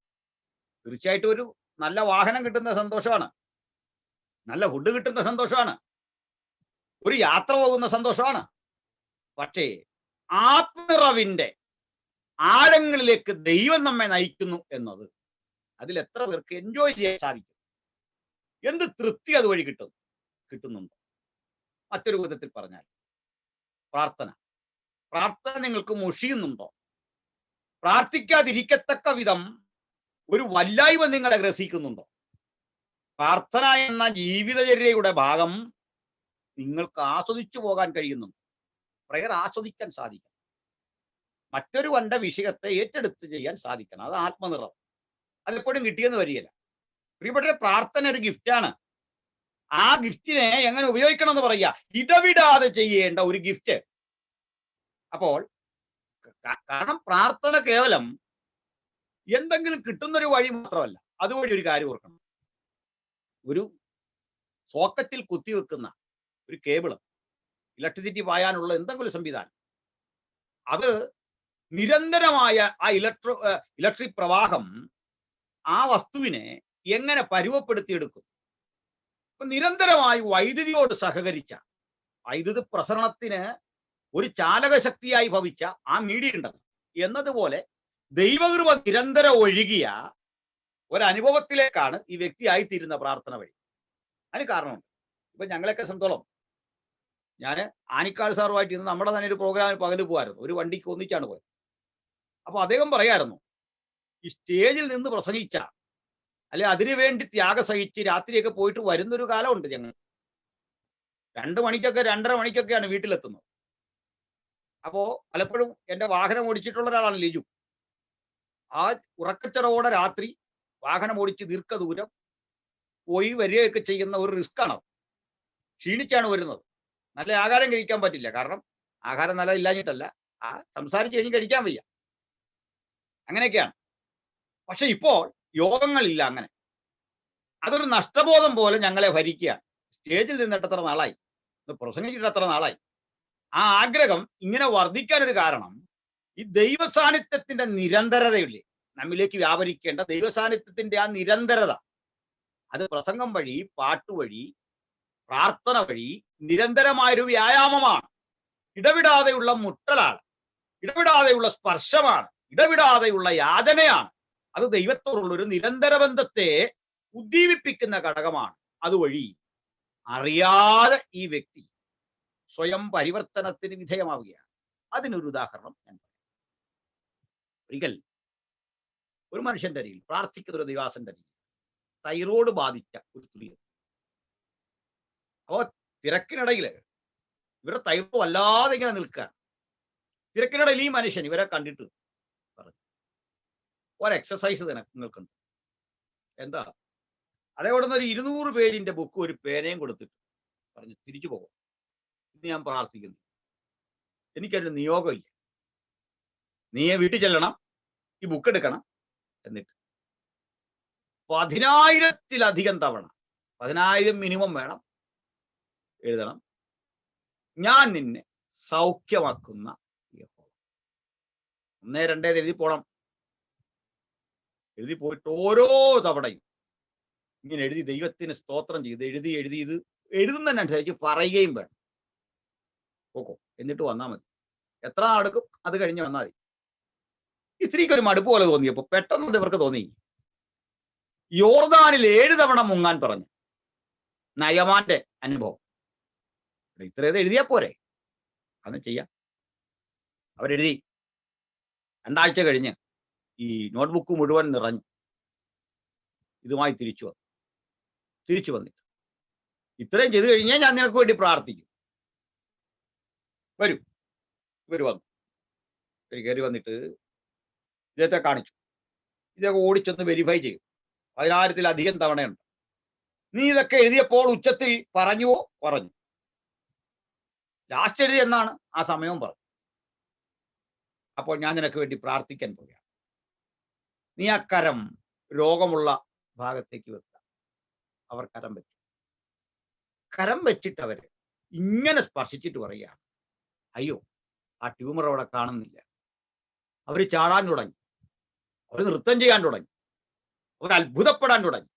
എന്താണ് എനിക്ക് സംഭവിച്ചത്? അദ്ദേഹം പറഞ്ഞു, നിന്റെ ധാരണ ഞാൻ നിന്റെ തലയിൽ കൈവച്ച് പ്രാർത്ഥിക്കുമ്പോഴാണ് നിനക്ക് സൗഖ്യം വരുന്നതെന്നാണ്. അങ്ങനെയെങ്കിൽ നീ ലോകത്തോട് വിളിച്ചു പറയുമായിരുന്നു, അവിടെ കൃപാവര പ്രാപ്തനായ ഒരു പാസ്റ്റരിക്കുന്നു, അയാൾ പ്രാർത്ഥിച്ചപ്പോ ഇതാ മുഴ മാറി. പക്ഷെ ഇന്ന് സംഭവിക്കുന്ന മറ്റൊരു കാര്യമാണ്. ഇതാ ഞാൻ തനിയെ പോയി സൗഖ്യമാക്കുന്ന യഹോവ എന്ന് നിരവധി തവണ പറഞ്ഞു. ഒരു സൗഖ്യമില്ലാതെ ഞാൻ ആ ദൈവമനുഷ്യന്റെ അടുത്തെത്തി കരം വെച്ചൊന്ന് നോക്കിയപ്പോൾ മഴ അവിടെ ഇല്ല. ദൈവത്തിന്റെ ഒരു പ്രവൃത്തി. ഇതൊരു യാഥാർത്ഥ്യമാണ്, സംഭവിച്ച കാര്യമാണ്. പക്ഷേ രോഗം വരുമ്പോഴെല്ലാം ഇങ്ങനെ ചെയ്യണമെന്ന് ഉപദേശം പഠിപ്പിക്കാൻ പാടുണ്ടോ? രോഗം വരുമ്പോഴെല്ലാം 200 പേജിന്റെ ബുക്ക് മേടിച്ചു, നിങ്ങൾ ഇങ്ങനെ എഴുതിക്കുമോ എന്ന് പറഞ്ഞാൽ അത് പാപമാണ്. കാരണം ദൈവം ഇങ്ങനെ പ്രവർത്തിക്കുമെന്ന് തെളിവില്ല. അത് ഒരു മനുഷ്യനുണ്ടായ അനുഭവമാണ്. ഒരനുഭവവും ഡോക്ടറിനല്ല. ഒരനുഭവത്തിൽ നിന്ന് ഉപദേശം എടുക്കാൻ പറ്റില്ല. അനുഭവങ്ങൾ വ്യത്യസ്തമായ ദൈവത്തിന്റെ ഇടപെടലാണ്. അപ്പോൾ നിരന്തരമായ ആ പ്രാർത്ഥന എങ്ങനെ ഒരു കഠിന മനുഷ്യനെ മാറ്റി, കിടന്നുറങ്ങുന്ന കഠിന മനുഷ്യനെ മാറ്റി, അനീതിയുള്ള ന്യായാധിപൻ എങ്ങനെ മനം തിരിഞ്ഞു വന്നു. അങ്ങനെയെങ്കിൽ ഇതിൽ നിന്ന് വിപരീതമായിട്ടുള്ള ഉദാരതയുള്ള ഹൃദയവിശാലതയുള്ള സ്വർഗസ്ഥനായ പിതാവ് തന്നോട് യാചിക്കുന്നവർക്ക് എത്രയധികം പരിശുദ്ധാത്മാവിന് നൽകും. അപ്പോൾ ഇന്ന് നമ്മുടെ എല്ലാം പ്രാർത്ഥനകളിൽ, ശുശ്രൂഷകളിൽ, ആരാധനകളിൽ ദൈവപരിശുദ്ധാത്മാവിന്റെ ഇടപെടലിന് നാം എത്രത്തോളം ഹൃദയമേൽപ്പിച്ചു കൊടുക്കും, എത്രത്തോളം സന്നദ്ധരാകും, അതിന്റെ ആവശ്യകത പറയും. ഇത് അറിഞ്ഞത് എപ്പോഴാണെന്നറിയോ ശിഷ്യന്മാര് മനസ്സിലാക്കിയത്? യേശുവിന്റെ ക്ലാസ് കഴിഞ്ഞല്ല, അപ്പോസ്തലപ്രവൃത്തി 2 സംഭവം കഴിഞ്ഞാണ്. തന്നോട് യാചിക്കുന്നവർക്ക് പരിശുദ്ധാത്മാവിനെ എത്ര അധികം കിട്ടും എന്ന വചനത്തിന്റെ പൊരുളറിയുന്നു. ഇതിന്റെ കാരണം എന്താ? ഈ ആദ്യ സംഭവം അപ്പോസ്തലപ്രവൃത്തി 2 സംഭവിക്കുക. എല്ലാവരും അന്യഭാഷ പറയുന്നു, അഗ്നിജാല പോലെ പിളർന്നിരിക്കുന്ന നാവ് പ്രത്യക്ഷമാകുന്നു, അന്തരീക്ഷാകപ്പാടെ മാറുന്നു. ഈ ഘട്ടത്തിൽ സംശയാലുക്കളായ ആളുകളുടെ നടുവിൽ നിന്നുകൊണ്ട് പത്രോസിന്റെ ഒരു പ്രസംഗമുണ്ട്. ആ പ്രസംഗം നിങ്ങൾ ശ്രദ്ധിക്കണം. പത്രോസ് ഇതിനു മുമ്പ് ഇതുപോലൊരു പ്രസംഗം പറഞ്ഞിട്ടില്ല. ഇതുപോലെ പ്രസംഗം പറഞ്ഞിട്ടില്ല എന്ന് പറയാൻ വേറൊരു കാരണമുണ്ട്. പത്രോസ് എവിടുന്ന കോട്ട് ചെയ്യുന്നറിയോ? യോവേൽ പ്രവാചകന്റെ പുസ്തകത്തിൽ നിന്ന്. അപ്പൊ അവിടെ നിന്നുകൊണ്ട് ഒരാൾ ചോദിക്കുകയാണ്, നിങ്ങൾ ഇത് വായിച്ചിട്ടുണ്ടോ എന്ന് ചോദിച്ചാൽ, പണ്ട് നയനാരും കരുണാകരനോടെ സംസാരിച്ചുകൊണ്ടിരിക്കുന്ന കരുണാകരൻ പറഞ്ഞു അത് ഭരണഘടനാ വിരുദ്ധമാണെന്ന്. അപ്പൊ നയനാർ ചോദിച്ചാൽ ഇങ്ങനെ ഭരണഘടന കണ്ടിട്ടുണ്ടോ എന്ന് ചോദിച്ചു. അദ്ദേഹത്തിന്റെ ഒരു ശൈലി എങ്ങനെയായിരുന്നു എന്ന് പറഞ്ഞ പോലെ പത്രോസേ, താങ്കൾ ഇനി ഈ ഇത് വല്ലതും കണ്ടിട്ടുണ്ടോ? കാണാൻ ചാൻസ് ഇല്ല. കാരണം എന്താ? ഒന്ന്, അത് പഠിപ്പില്ല. രണ്ടാമത്, ആളുടെ ജോലി വേറൊന്നാണ്. ഇതൊന്നും വായിക്കേണ്ട കാര്യം വരുന്നില്ല. ഞാനിവിടെ ഇരുന്നുകൊണ്ട് പ്രായമുള്ള ഒരു അപ്പച്ചനോട് ചോദിക്കുക, സക്കറിയ പ്രവചനം വായിച്ചിട്ടുണ്ടോ ചോദിച്ചാൽ വായിച്ചു കാണും. അത് ഹൃദയസ്ഥമാക്കേണ്ട കാര്യമൊന്നും അപ്പച്ചന് വരുന്നില്ല. അപ്പച്ചന് സുവിശേഷമൊക്കെ വായിച്ചു പോയാൽ മതി, 23 സങ്കീർത്തനം വായിച്ചു പോയാൽ മതി അമ്മച്ചിക്ക്. കാരണം ഓരോരുത്തരുടെ ആവശ്യകതയ്ക്കനുസരിച്ച് ഒരാൾ പഠിക്കുന്നത്. അങ്ങനെ പത്രോസിൽ നിന്നും പഠിക്കാൻ തരയില്ല. പക്ഷെ ആ മെസ്സേജിൽ, ഫസ്റ്റ് മെസ്സേജിൽ എന്താ പത്രോസ് പറഞ്ഞേ? ഇവിടെ ഒരു കാര്യം, ബ്രദറൻ സഹോദരന്മാർ ഇത് കേൾക്കുന്നെങ്കിൽ മനസ്സിലാക്കും. പത്രോസ് പറയും, ഇത് അന്ത്യകാലത്ത് സകല ജഡത്തിന്മേലും എന്റെ ആത്മാവിനെ പകരും എന്നെഴുതിയ വചനത്തിന്റെ നിവൃത്തിയാ നിങ്ങൾ കണ്ടുകൊണ്ടിരിക്കുന്നത്. ബ്രദറൻ വ്യാഖ്യാനം അനുസരിച്ച് ഇത് പത്രോസിന്റെ തെറ്റിപ്പോയൊരു പ്രസംഗമാണ്. ഇത്രയും വലിയ വിവരക്കേടുണ്ടോ ഈ പറയുന്നത്? കാരണം ചർച്ച ഞാൻ ഒരാളോട് ചോദിച്ചാണ്, ചർച്ച ആരംഭിച്ച ശേഷം, after the establishment of holy church, Christian church, അതിനുശേഷം ദ ഫസ്റ്റ് മെസ്സേജ്, ആദ്യത്തെ മെസ്സേജ് തെറ്റിപ്പോയി എന്ന് പറഞ്ഞപ്പോൾ നിങ്ങൾ എങ്ങനെ ശരിയാവും? അന്യഭാഷയ്ക്കെതിരെ പറയുമ്പോഴാ ആദ്യത്തെ മെസ്സേജ് സഭ ആരംഭിച്ച ശേഷം ആദ്യം അഡ്രസ് ചെയ്യുക ജനത്തെ, ആ മെസ്സേജ് തെറ്റിപ്പോയി. കാരണം അന്ന് തീയും പുകയാവിയും ഒന്നും വന്നില്ല. ഇതൊന്നും വരാഞ്ഞത് കൊണ്ട് അത് തെറ്റിപ്പോയി എന്നാണ്. കാരണം ഉണ്ട് അവർക്ക് തെറ്റിപ്പോയി എന്ന് പറയാം. അന്ത്യകാലത്ത് സകല ജഡത്തിന്മേലും ഞാൻ എൻ്റെ ആത്മാവിനെ പകരും, നിങ്ങളുടെ പുത്രന്മാരും പുത്രിമാരും പ്രവചിക്കും, ഇതിന്റെ നിവൃത്തിയാണിതെന്ന് പറയുമ്പോ ബ്രദർ സഹോദരന്മാര് പറയുന്ന നിവൃത്തിയല്ല. നിവൃത്തിയല്ലെന്ന് പറയുന്നത് ഇവരെ സഹിക്കേ നമുക്ക് നിവൃത്തിയുള്ളൂ. അത് വേറൊരു കാര്യം. അപ്പോ ചുരുക്കത്തില് പരിശുദ്ധാത്മാവിനെ കുറിച്ചുള്ള ആ പ്രസംഗം ഒരു പുതിയ കാലഘട്ടത്തെ വിളംബരം ചെയ്ത് തുടങ്ങാൻ ദൈവം ഒരു സാധാരണ മനുഷ്യന്റെ നാവിനെ ഉപയോഗിക്കുകയാണ്. ആരെയാണ്? പത്രോസിന്. ഇതുപോലെ എന്തിനാണ് പറയുന്നത് അറിയണ്ടേ? ഇപ്പൊ ഇവിടുന്ന് വചനം പഠിക്കുന്ന ആളുകള് ഒന്ന് പ്രാക്ടിക്കലായിട്ട് കൂടെ ചിന്തിക്ക്. ഇപ്പൊ ഇവിടെ സഹോദരിമാരെ കാണുന്നുണ്ടോ ധാരാളം. അതിൽ ഇന്ത്യയില് ആദ്യമായി പരിശുദ്ധാത്മ നിറവിന്റെ ഒരു ആരാധന നടന്നത് ഒരു സ്ത്രീയുടെ സാന്നിധ്യത്തിലാണ്. ഒരു സ്ത്രീ നടത്തിയ യോഗത്തില. അത് കേവലമായൊരു സ്ത്രീ അല്ല. ഒരു സംസ്കൃത പണ്ഡിതയായ ഒരു ഹിന്ദു സഹോദരി, ഒരു ബ്രാഹ്മൺ സ്ത്രീയെ അവരുടെ പ്രാർത്ഥനാ മുറിയിൽ അവർ വിശ്വാസത്തിൽ വന്നു. പണ്ഡിത രമാബായി എന്ന് പറയുന്ന ആള് സംസ്കൃതത്തിലുള്ള അവരുടെ അറിവും പ്രാപ്തിയും കൊണ്ട് അന്നത്തെ ഇന്ത്യ കൊടുത്തൊരു പരിഗണനയാണ്. ഈ പണ്ഡിത രമാബായിയെ പ്രശംസിച്ചുകൊണ്ട് പിൽക്കാലത്ത് ഒരു സ്റ്റാമ്പ് പുറത്തിറക്കി നമ്മുടെ രാജ്യത്ത്. അത്ര ആദരിച്ചു രാഷ്ട്രം. അങ്ങനെ മുക്തി മിഷൻ അവരുടെ പ്രവർത്തനം എന്താന്ന് വെച്ചാൽ, ഈ സ്ത്രീയെ ഭർത്താവ് മരിച്ചാൽ ഉടൻ അവരെ കൊല്ലുന്ന രീതിയുണ്ട്. സതി നടപ്പിലാക്കുക. എന്താണ് സതി എന്നറിയില്ലേ? ഇവരുടെ ചിതയിലേക്ക് കൊണ്ട് ഭർത്താവിനൊപ്പം ഈ സ്ത്രീയെ കൂടി കിടത്തിയിട്ട് രണ്ടാളിനെയും വെച്ച് ഒരേ ചിതയിൽ കിടത്തിയിട്ട് മീതെ പച്ചമുള അങ്ങോട്ടും ഇങ്ങോട്ടും വെച്ച് കെട്ടും. നന്നായി കെട്ടി വരിഞ്ഞു മുറുക്കല്ല, തീ പിടിച്ച് തള്ളുകയല്ല, കത്ത് തീയിലേക്ക് ഇടുകയല്ല. കത്ത് തീയിലേക്ക് ഇട്ടാൽ ഇവർ കുറെ കുതിരിയൊക്കെ മാറുമല്ലോ, അത് വരാതിരിക്കാൻ ആ സ്ത്രീയുടെ കൂടെ അനുമതിയോടായി ചെയ്യുന്നു. അത് ബെന്റിം പ്രഭു നിരോധിക്കുക ഇന്ത്യയിൽ. നോക്കണം, 60-70 വർഷം മുമ്പ് ഇന്ത്യ നടന്ന കാര്യമാണ് ഈ പറയുന്നത്. അതിലൊരു വലിയ രസകരമായ കാര്യം, ഈ സതി നിരോധിക്കുമ്പോ അതിനെതിരെ സ്ത്രീകൾ രംഗത്തിറങ്ങി, ഞങ്ങൾക്ക് ഇത് നടപ്പിലാക്കണമെന്നും പറഞ്ഞു. 75,000 സ്ത്രീകൾ അന്ന് ഇന്ത്യയിലെ പ്രധാന റോഡുകളൊക്കെ സ്തംഭിപ്പിച്ച് സമരം ചെയ്ത് കളഞ്ഞു. ബ്രിട്ടീഷുകാർ കാണിക്കുന്ന ഈ പണി മഹാ ആചാര നിരോധനമാണ്, ഇത് കാണിക്കരുത്, ഞങ്ങൾക്ക് നിങ്ങളുടെ ആചാരമാണ് വലുത്, നിങ്ങൾ മരിക്കാൻ വില്ലിങ്ങാന്ന് പറഞ്ഞാൽ പോയത്. നോക്കണം. അപ്പൊ ഈ സതി നിർമാർജനം, സതി നടപ്പിലാക്കുന്ന രീതിക്കെതിരെ പടവരുതിക്കൊണ്ടുവന്ന ഈ ബ്രാഹ്മൺ സ്ത്രീ പ്രാർത്ഥിച്ചു. അന്നത്തെ വിധവമാണെന്ന് കേട്ടാൽ നമ്മൾ ഈ കാണുന്ന കൺസെപ്റ്റിൽ നിന്ന് വ്യത്യാസമാണ്. 9 വയസ്സും 10 വയസ്സുള്ള കൊച്ച വിധവ, ഭർത്താവിന് 85 വയസ്സായാലും മരിച്ചുപോയി. ആ പെണ്ണിന് പിന്നെ കല്യാണം കഴിക്കാൻ പറ്റില്ല. ആ അത്തരം സ്ത്രീകളെയൊക്കെ പാർപ്പിക്കുന്ന ഒരു അനാഥാലയം ഉണ്ടായിരുന്നവർ. ഇവരെല്ലാം കൂടെ ഒരുമിച്ചിരുന്ന് ഈ അപ്പോസ്തല പ്രവൃത്തി പഠിക്കുന്ന വേളയിൽ ഈ വാക്യമെല്ലാം വായിച്ചിട്ടൊരു പെണ്ണ് ചോദിച്ചു, മാഡം ഇങ്ങനെയൊക്കെ ഇപ്പോഴും സംഭവിക്കും? അവരൊന്നും അറിയില്ല, നമുക്ക് പ്രാർത്ഥിക്കും. ആ യോഗം കഴിഞ്ഞ് പ്രാർത്ഥിച്ചപ്പോൾ ആ മുക്തി മിഷൻ എന്ന സ്ഥാപനത്തിൽ പ്രാർത്ഥിക്കാനിരുന്ന സ്ത്രീകളിൽ ആത്മനിറവിന്റെ ചൈതന്യം അനുഭവപ്പെട്ടിട്ട് അപ്പോസ്തല പ്രവൃത്തി 2 സംഭവം ആവർത്തിച്ചു. അവിടെ പാസ്റ്റർമാരും ഇല്ലെന്ന് ഓർത്തണം. അത്ഭുതം ചെയ്യാൻ ഒരാളുമില്ല. തന്നോട് യാചിക്കുന്നവർക്ക് പരിശുദ്ധാത്മാവിനെ അധികം കൊടുക്കുന്ന ദൈവ സാന്നിധ്യം അവർക്ക് ആവശ്യമെന്ന് തോന്നിയപ്പോൾ ദൈവത്തിന്റെ ഇടപെടൽ ഉണ്ടായി. ഇന്ത്യയുടെ ചരിത്രത്തിൽ രേഖാമൂലം നടന്ന ആദ്യത്തെ ഉണർവ് അതാണ്. ഇന്ത്യയിലെ ആദ്യത്തെ പെന്റക്കോസ്റ്റൽ മൂവ്മെന്റിന്റെ ആരംഭം അവിടെ നിന്നാണ് ഇന്ത്യയിൽ സംഭവിക്കുന്നത്. ഇതിൽ 2 കൊല്ലം മുമ്പ് കേരളത്തിൽ ഉണ്ടായിട്ടുണ്ട്, തമിഴ്നാട്ടിൽ ഉണ്ടായിട്ടുണ്ടെന്നൊക്കെ പേരുണ്ട്. ശരിയായിരിക്കാം. പക്ഷേ രേഖാമൂലം ഇന്ത്യൻ പെന്റക്കോസ്റ്റൽസ് ആരംഭിക്കുന്നത് പണ്ഡിതരമാവായിയുടെ മുക്തി മിഷനിലാണ്. എന്തിനാ പറഞ്ഞത്? ഈ പഠനം വഴി നമുക്കിടയിൽ ഉണരേണ്ടതില്ലേ ഇനിയും പണ്ഡിതരമാവായിമാർ?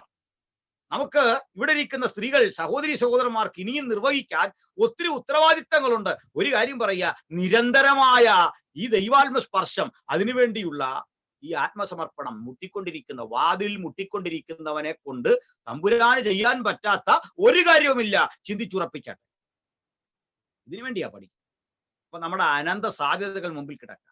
അതുകൊണ്ട് നമ്മൾ ഇന്ന് ക്ലാസ് കഴിഞ്ഞ് പിരിയുമ്പോൾ ഒരു കാര്യം ഉറപ്പിച്ചു പോകും. ഞാന് ചെയ്തതിലെ ഏറ്റവും നല്ല പ്രസംഗം കഴിഞ്ഞതല്ല, ഇനി നിർവഹിക്കാനിരിക്കുന്നതാണെന്ന് ചിന്തിച്ചാട്ടെ. ബിജു പാഷേ ഇതുവരെ എഴുതിയ പാട്ടല്ല, ഇതുവരെ പാടിയ പാട്ടല്ല, ഏറ്റവും നല്ലത് കരുതി വെച്ചിരിക്കാന്ന് ചിന്തിച്ചാട്ടെ. ഏറ്റവും നല്ലത്. പഴയൊന്നും മോശമാണെന്നല്ല. പഴയതൊക്കെ മോശമാണെങ്കിൽ നമ്മളിവിടെ വരുമോ? വരില്ല.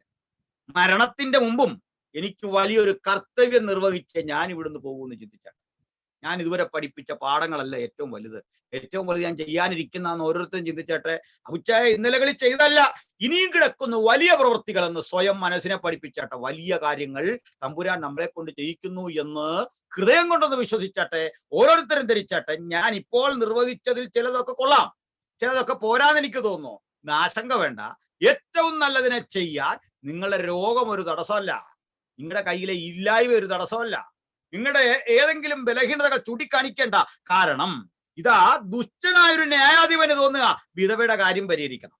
ഇതാ അപാകതകളിൽ കിടക്കുന്ന, അസ്വസ്ഥതകളിൽ കിടക്കുന്ന ഒരു മനുഷ്യൻ പറയാ, അയ്യോ കൂട്ടുകാരാ, ഞാൻ നിനക്ക് തുറന്നു തരാൻ താമസിച്ചു പോയി, ഞാൻ തരാം. 3 അപ്പം ചോദിച്ച ഇടത്ത് സമൃദ്ധിയായി കൊടുക്കാൻ ഈ മനുഷ്യന് തോന്നിയെങ്കിൽ തന്നോട് യാചിക്കുന്നവർക്ക് സമൃദ്ധമായ ദൈവപരിശുദ്ധാത്മാവിനെ തരുന്നൊരു ദൈവം. അതുകൊണ്ട് നമുക്ക് ഒന്ന് ചിന്തിക്കാം. നമുക്ക് സമൃദ്ധമായി ചെയ്യണം, ധാരാളം കാര്യങ്ങൾ ചെയ്യണം. നമുക്കെല്ലാം പദ്ധതികൾ ഉണ്ടാകട്ടെ, കാഴ്ചപ്പാടുകൾ ഉണ്ടാകട്ടെ. ഒരാൾ എന്തെങ്കിലും ചെയ്താൽ അതുപോലെ ചെയ്യണമെന്ന ബോധമല്ല, വേറിട്ട ചിലതിനെ നമുക്ക് ഒന്ന് ചെയ്യാനായിട്ടുള്ള ബോധ്യമുണ്ടാകട്ടെ. വേറിട്ട പദ്ധതികൾ തമ്പുരാനായി ചെയ്യാൻ, സമൃദ്ധമായി ചെയ്യാൻ നമുക്കതിനുള്ള കഴിവും പ്രാപ്തിയും ഒക്കെ ദൈവം അതാത് ഘട്ടത്തിൽ തന്നുകൊണ്ടേയിരിക്കും. ഒട്ടേറെ കാര്യങ്ങൾ തന്നുകൊണ്ടിരിക്കും. ഒരു കാര്യം ചെയ്യാൻ നിശ്ചയിച്ചുറപ്പിച്ചു പോകുന്നവനൊപ്പം കർത്താവുണ്ട്, ഉറപ്പോടിരുന്നാട്ടെ. നിഷ്കളങ്കതയോടെ ഒരു കാര്യം ചെയ്യാൻ നിങ്ങൾ പദ്ധതി ഇട്ടാൽ മറ്റാര് തടഞ്ഞാലും കർത്താവ് കൂടെ വരും. കർത്താവ് കൂടെ ഉണ്ടെങ്കിൽ നമുക്കൊരു കാര്യം ചെയ്ത് വിജയിപ്പിക്കാൻ ഒരു തടസ്സവും ഇല്ല. ചില കാര്യങ്ങൾ പദ്ധതി ഇട്ടിട്ട് പറയും, പ്രോത്സാഹിപ്പിക്കാൻ ആരുമില്ല. ആ വഴി കിടന്ന ഒരുത്തനില്ലേ, ആ കുളത്തിന്റെ തീരെ ബെതേസ്ത തിരിതിരിക്കൽ, ഈ ബെതേസ്തയുടെ കുളത്തിന്റെ തീരത്ത് ഒരുത്തൻ കിടക്കാൻ അവനവന്റെ കംപ്ലൈന്റ് പറയാണ്, സാറേ എന്നെ പിടിച്ച് ഈ കുളത്തിലിടാൻ ആരും. ഇവൻ ആരോടായി പറയുന്നത്? ഇവൻ ആരാണ്ട് കാശ് കൊടുത്താക്കിയിട്ടുണ്ടോ പിടിച്ച വിടാൻ? വലിയ പരാതി പറയാ, എന്നെ വളർത്താൻ ആരുമില്ല, എന്നെ പ്രോത്സാഹിപ്പിക്കാൻ ആരുമില്ല, അവരെന്റെ പ്രസംഗം കേട്ടില്ല, എന്റെ പാട്ട് അവർ കേൾക്കുന്നില്ല, ഞാൻ നിൽക്കുന്നത് കാണുമ്പോഴേ അവർ ഇറങ്ങിപ്പോവാണ്, ഞാൻ പ്രബോധനം പറയാം. അപ്പൊ നമ്മുടെ മനസ്സും അടുത്തു. ബ്രദറെ, ഇതൊക്കെ ഉള്ള ലോകത്ത് ഇതാണെന്ന് അറിഞ്ഞുകൊണ്ട് അങ്ങ് പുറപ്പെട്ടാ മതി. അവൻ ഇറങ്ങിപ്പോയി കഴിഞ്ഞാൽ ഒരുത്തൻ ഇറങ്ങിയാൽ 10 എണ്ണത്തെ അകത്ത് കയറ്റി തരും ദൈവം. മനസ്സിലായി? തമ്പുരാൻ അന്നേ നിശ്ചയിച്ചു. ഒന്നാമത് ഈ ബെതേസ്ത ഞാൻ പറഞ്ഞിട്ടുണ്ടോന്ന് അറിയില്ല, അന്ന വഴിക്ക് പറയാം. ഈ ബെതേസ്ത സംഭവം ഒരു കെട്ടുകഥയാണ്. ഏത് കെട്ടുകഥയാണ്? യേശു ചെയ്തതല്ല കെട്ടുകഥ. ഈ ബെതേസ്തയ്ക്കകത്ത് ഏതാണ്ടൊക്കെ നടക്കും ഒരു ദൂതൻ ഇറങ്ങി കലക്കും എന്ന് പറയുന്നത് മണർകാട് അത്ഭുതം നടക്കുമെന്ന് പറയുന്ന പോലെ ഉള്ളൂ. മനസ്സിലായില്ലേ? അവർ വിശ്വസിക്കുന്ന ഒരു വിശ്വാസമാണ്. മണർകാട് നടക്കുന്നു, പുതുപ്പള്ളി നടക്കുന്നു, കോട്ടയത്ത് നടക്കുന്നു, അവിടെ നടക്കുന്നു എന്നൊക്കെ ആൾക്കാർ ഇങ്ങനെ പറയുന്നു. അപ്പൊ ഇതുപോലൊരു സംഭവം ആൾക്കാർ പറഞ്ഞുണ്ടാക്കിയേക്കാം. ഒരു ദൂതൻ ഇറങ്ങി കലകും. അല്ലെ പഴയ നിയമത്തിൽ ഈ ദൂതനെ കാണണം, അവിടെ ഈ സംഭവം ഇല്ല. ഇതിന് ശേഷം ഈ ദൂതനെ കാണുന്നില്ല. അപ്പൊ ദൂതൻ ഇറങ്ങി കലക്കും. ദൈവം അങ്ങനെ സൗഖ്യം ദൂതൻ കലക്കി കിട്ടുന്നതായിട്ട് പറയുന്നില്ല. കർത്താവ് വന്നിട്ട് ഈ അന്ധവിശ്വാസത്തിന്റെ അടിത്തറ ആദ്യം തകർത്തിട്ട് പറഞ്ഞു, ഇനി നിന്നെ ഇവിടെ കാണരുത്, എഴുന്നേറ്റ് കിടക്കെടുത്ത് നടക്കുക. ഇത് കർത്താവിനാൽ സ്ഥാപിച്ച വിശ്വാസമല്ല, ബെതേസ്തയിൽ ചാടി സൗഖ്യം കിട്ടുമെന്ന്. അങ്ങനെയാണെങ്കിൽ പറഞ്ഞാൽ മതി, എടാ ഞാൻ എന്റെ ദൂതനോട് പറയാം, നീ പതുക്കെ അങ്ങോട്ട് ചെല്ലി, എന്റെ ദൂതനോട് ഞാൻ പറഞ്ഞാൽ കലക്ക് ആ സമയം നോക്കി കലക്കും. ഈ ദൂതന്റെ പരിപാടിയെ. ഈ ദൂതനായിട്ടൊരു പണി കൊടുക്കണമെങ്കിൽ ഈ സമയം നോക്കിയാ ദൂതൻ കലക്കുന്ന. ആ സമയം നോക്കിയിട്ട് നമ്മൾ 1 2 3 പറഞ്ഞ് ചാടിയാൽ മതി, ഒരുമിച്ച് ചാടിയാൽ മതി. മനസ്സിലായില്ലേ? ഒരു രണ്ടുപേരും ആരെ സൗഖ്യമാക്കും? ആദ്യം ചാടുന്നത് ഫോട്ടോ ഫിനിഷിങ് കണ്ടുപിടിക്കണം, അല്ലേ പിന്നെ അതൊക്കെ വലിയ കംപ്ലൈന്റ് ആവും. നടക്കാൻ പോകുന്ന കാര്യമൊന്നുമല്ല. അപ്പൊ കർത്താവ് ആദ്യം ഈ ബെഥേസ്തയുടെ പാരമ്പര്യം അങ്ങ് തകർത്തു. എന്നിട്ട് പറഞ്ഞു, ഇതുവഴിയല്ല കുഞ്ഞെ നിന്റെ സൗഖ്യം, കിടക്കെടുത്ത് നടക്കാം. ബെഥേസ്തയെ നിരാകരിക്കരുത്. എന്നിട്ട് നമ്മളിപ്പോൾ ഇപ്പോഴും ബെഥേസ്ത മിനിസ്ട്രി എന്ന് പറഞ്ഞ് നടക്കുക. മനസ്സിലാക്കിക്കോ. എനിക്കറിയില്ല എന്തിനാ ഈ യെരുശലേമിലെ സ്ഥലങ്ങളുടെ എല്ലാം കൂടെ പേര് നമ്മൾ മിനിസ്ട്രി ഉണ്ടാക്കുന്ന എനിക്കറിയത്തില്ല. അർത്ഥവത്താണെ കുഴപ്പമില്ല, അർത്ഥവത്തായ ഒരു പേരിടണം, അങ്ങനെ ഇട്ടാങ്കിൽ. ഇപ്പൊ ശാലയും അതൊരു അർത്ഥവത്തായ പേരാ. ചിലരെന്തിനാണ്, ഞാൻ ഈ വഴിക്ക് കഴിഞ്ഞ ദിവസം പോകുമ്പോൾ കണ്ടു പീശോൻ ചർച്ചക്കോട് എന്ന് പറഞ്ഞൊരു പേര്. എന്തർത്ഥത്തിലാണ് ഇത് ഇടുന്നതെന്ന് എനിക്ക് പിടിയും കിട്ടുന്നില്ല. ഏതെങ്കിലും ഒരു നദിയുടെ പേരാണ്. അപ്പൊ പുള്ളിയുടെയും കുഴപ്പമില്ല, മുഴുവൻ ഇട്ടിട്ട് തീർന്നപ്പോ ഇരിക്കട്ടെ പീശോൻ, ഒരുത്തന് ഗീഹോൻ, ഇനി വേറൊരുത്തര് ഇനി പോരുകയാണ്, ഓരോ പേരുകൾ ഇടുകയാണ്. മിനിസ്ട്രിന്റെ കോണ്ടസ്റ്റ് പരിശോധിക്കുന്നില്ല, ഇത് ഇടാമോ എന്ന് പരിശോധിക്കുന്നില്ല. അർത്ഥം ഏതർത്ഥത്തിലാണെന്നിപ്പോ ഞാൻ ചിലർ പറയാറുണ്ട് അതൊരു ക്രിസ്ത്യൻ പേരാണെന്ന് പറയാറ്. ഇത് പണ്ട് കോടതി ചർച്ചയായതാണ്. പൊയ്യോന്നാൻ കോടതി ചെന്നിട്ട് പ്രശ്നം ഉണ്ടാക്കിയത്. അതിന്റെ കാരണം യോഹന്നാൻ എന്നുള്ള പേര് ക്രിസ്തീയ പേരാണെന്ന് വക്കീൽ വാദിച്ചു. പൊയ്യോന്നാൻ പറഞ്ഞു അങ്ങനല്ല. അതിന്റെ കാരണം യേശുവിന് ശേഷമല്ല ക്രിസ്ത്യാനിയുള്ളൂ ഉള്ളൂ. യേശുവിനെ സ്നാനപ്പെടുത്തിയവന്റെ പേര് യോഹന്നാൻ എന്നായിരുന്നു, അയാൾ ക്രിസ്ത്യാനി അല്ലായിരുന്നു. ഇത് കോടതി സമ്മതിച്ചു. യോഹന്നാൻ എന്ന് പേരിട്ടാൽ അത് ക്രിസ്ത്യാനിയാവില്ല, യഹൂദന്റെ പേരാണ്. ക്രിസ്ത്യ പേരെന്ന് പറഞ്ഞൊരു പേരില്ല സഹോദരന്മാരെ. അങ്ങനെയാണ് ഞാനത് പറയാൻ കാരണം. അബ്ദുള്ള എന്ന് പേരുണ്ട്, അബ്ദുള്ള. നമ്മൾ കുവൈറ്റിലൊക്കെ ചെന്നാൽ, കുവൈറ്റിൽ പാസ്റ്റർമാരുണ്ടല്ലോ, അറബി പാസ്റ്റർമാരുണ്ട് കുവൈറ്റിൽ. അവിടെ നമ്മൾ പോകുന്ന തന്നെ പ്രീച്ചിങ് വിസയിലാണ് പ്രസംഗിക്കാം. റിലീജിയസ് വിസ കിട്ടുന്ന സ്ഥലമാണ് കുവൈറ്റ്. എന്തിനാ പോകുന്നത്? ഇപ്പം ദുബൈയിലേക്കൊക്കെ ആണെങ്കിൽ നമ്മൾ വിസിറ്റ് വിസയിലോ ടൂറിസ്റ്റ് വിസയിലൊക്കെയാണ് ചെല്ലുന്നത്, അങ്ങനെയാ ചെല്ലുന്നത്. പക്ഷെ കുവൈറ്റിൽ ചെല്ലുന്നത് അങ്ങനല്ല. പ്രസംഗിക്കാൻ തന്നെ ഇല്ല, നമ്മുടെ ചർച്ച അവിടെ ഉണ്ട്, അറബി പാസ്റ്റർ ഉണ്ട് അവിടെ. ഞാനൊരു ഭാഷയെ പരിചയപ്പെട്ട്, പേര് നിസാർ എന്നാണ്, അറബിയാണ്, വർഷങ്ങളായിട്ട് അവിടെ ഉള്ള ആളാണ് നിസാർ. അപ്പൊ അങ്ങനെ പേരുള്ള പാസ്റ്റർമാരുണ്ട്. ആ പേരിലല്ല കാര്യം. എന്തിനാ പറഞ്ഞത്? ചിലതരം ചിന്തകളുടെ അടിത്തറ കർത്താവ് ഇളക്കിക്കളഞ്ഞു. വിദേശത്തിന്റെ അടിത്തറ ഇളക്കിയിട്ട് കൃപയാലാണ് തന്റെ പ്രവൃത്തിയും തെളിയിക്കുന്നത്. അപ്പോ ദൂതന് കണ്ടീഷൻ ഉണ്ട് ഒത്തിരി. ഇളക്കുന്ന സമയം നോക്കി ചാടിക്കണം. കർത്താവിന് കണ്ടീഷൻ ഇല്ല. അപ്പോ അങ്ങനെയാണെങ്കിൽ 38 വർഷം കിടന്നവന് ടോക്കൺ സംഘടിപ്പിച്ചാൽ മതിയായിരുന്നു. അവൻ തന്നെ പറഞ്ഞാൽ മതി, ഇതിൽ അനീതി, ഒരു ടോക്കൺ താ, ആ ടോക്കൺ വെച്ചിട്ട് ഏതായാലും രോഗിയാ വന്നിട്ട് ചാടണമെങ്കിൽ അതിനൊരു കപ്പാസിറ്റി വേണ്ടേ, ഇവിടെ ഒന്ന് വരണമെങ്കിൽ ടോക്കൺ വെച്ചാൽ മതിയായിരുന്നു. ഈ സ്ഥലമല്ല ഇതുപോലെ വല്ലാത്തൊരു സ്ഥലമാണ്. ഈ ആളുകൾ യെരുശലേമിൽ വന്നാൽ ഇവിടുന്ന് വെള്ളം കോരാറുണ്ട്. ഞാൻ അവരെ വഴക്ക് പറയും, വെള്ളം ഞാൻ ശേഖരിച്ചു വെച്ചിട്ടുണ്ട് ആരെങ്കിലും കാണിക്കാനായിട്ട്. ഇതുകൊണ്ട് പ്രാർത്ഥിക്കുക, ഇത് വെച്ച് പ്രാർത്ഥിക്കുക. ഇത് വെച്ച് പ്രാർത്ഥിച്ചാൽ പ്രത്യേകിച്ച് മുറ്റത്ത് നമ്മൾ കിണറ്റിലെ വെള്ളത്തിന്റെ അത്രയും പോലും ശുദ്ധിയില്ല. ഇത് അത് വേറെ കാര്യം. പായൽ പിടിച്ച് കിടക്കുക, ഇതും കൊണ്ട് വന്നിട്ട് കുടിക്കുകയാണ് ആളുകൾ. ആലോചിച്ച് നോക്കിയ. അപ്പൊ അവിടെ ഒന്നുമല്ല കാര്യം. അനീതിയുള്ള ന്യായാധിപൻ വിധവ എന്റെ മുഖത്തടിക്കും എന്ന് പറഞ്ഞുകൊണ്ട് പ്രതിക്രിയ നടത്തി കൊടുത്തെങ്കിൽ, കിടന്നുറങ്ങുന്ന മനുഷ്യൻ അസ്വസ്ഥതകളുടെ നടുവിൽ നിന്ന് ഉണർന്നു വന്ന് ചെയ്തെങ്കിൽ, കൃപയുള്ള ഞാൻ എത്ര അധികം നിങ്ങൾക്ക് ചെയ്യും. അതുകൊണ്ട് ഇടവിടാതെ മുട്ടാൻ മടിക്കരുത്. പ്രയറിന്റെ ആവശ്യകത പറയുക, പ്രാർത്ഥനയുടെ ഇമ്പോർട്ടൻസ് പറയുക, അതിന്റെ പരമപ്രധാനമായ ഘടകങ്ങളെ കുറിച്ച് പറയുകയാണ് ഉപമകളിൽ. അപ്പൊ നമ്മൾ ഈ പഠിച്ചതിൽ ഏറ്റവും പ്രധാനപ്പെട്ട ഒരു ഭാഗം തന്നെയാണ്. കാരണം പ്രാർത്ഥന നമ്മെ എങ്ങനെ മോൾഡ് ചെയ്യും, അതാണ് കാര്യം. അത് പരിശോധിക്കുമ്പോൾ നമ്മളിപ്പോ ഒരു മനുഷ്യന്റെ അടുത്ത് ഇടവിടാതെ ചോദിക്കുന്നതുകൊണ്ട് അവൻ അസഹ്യപ്പെടും, ഇഷ്ടമില്ല.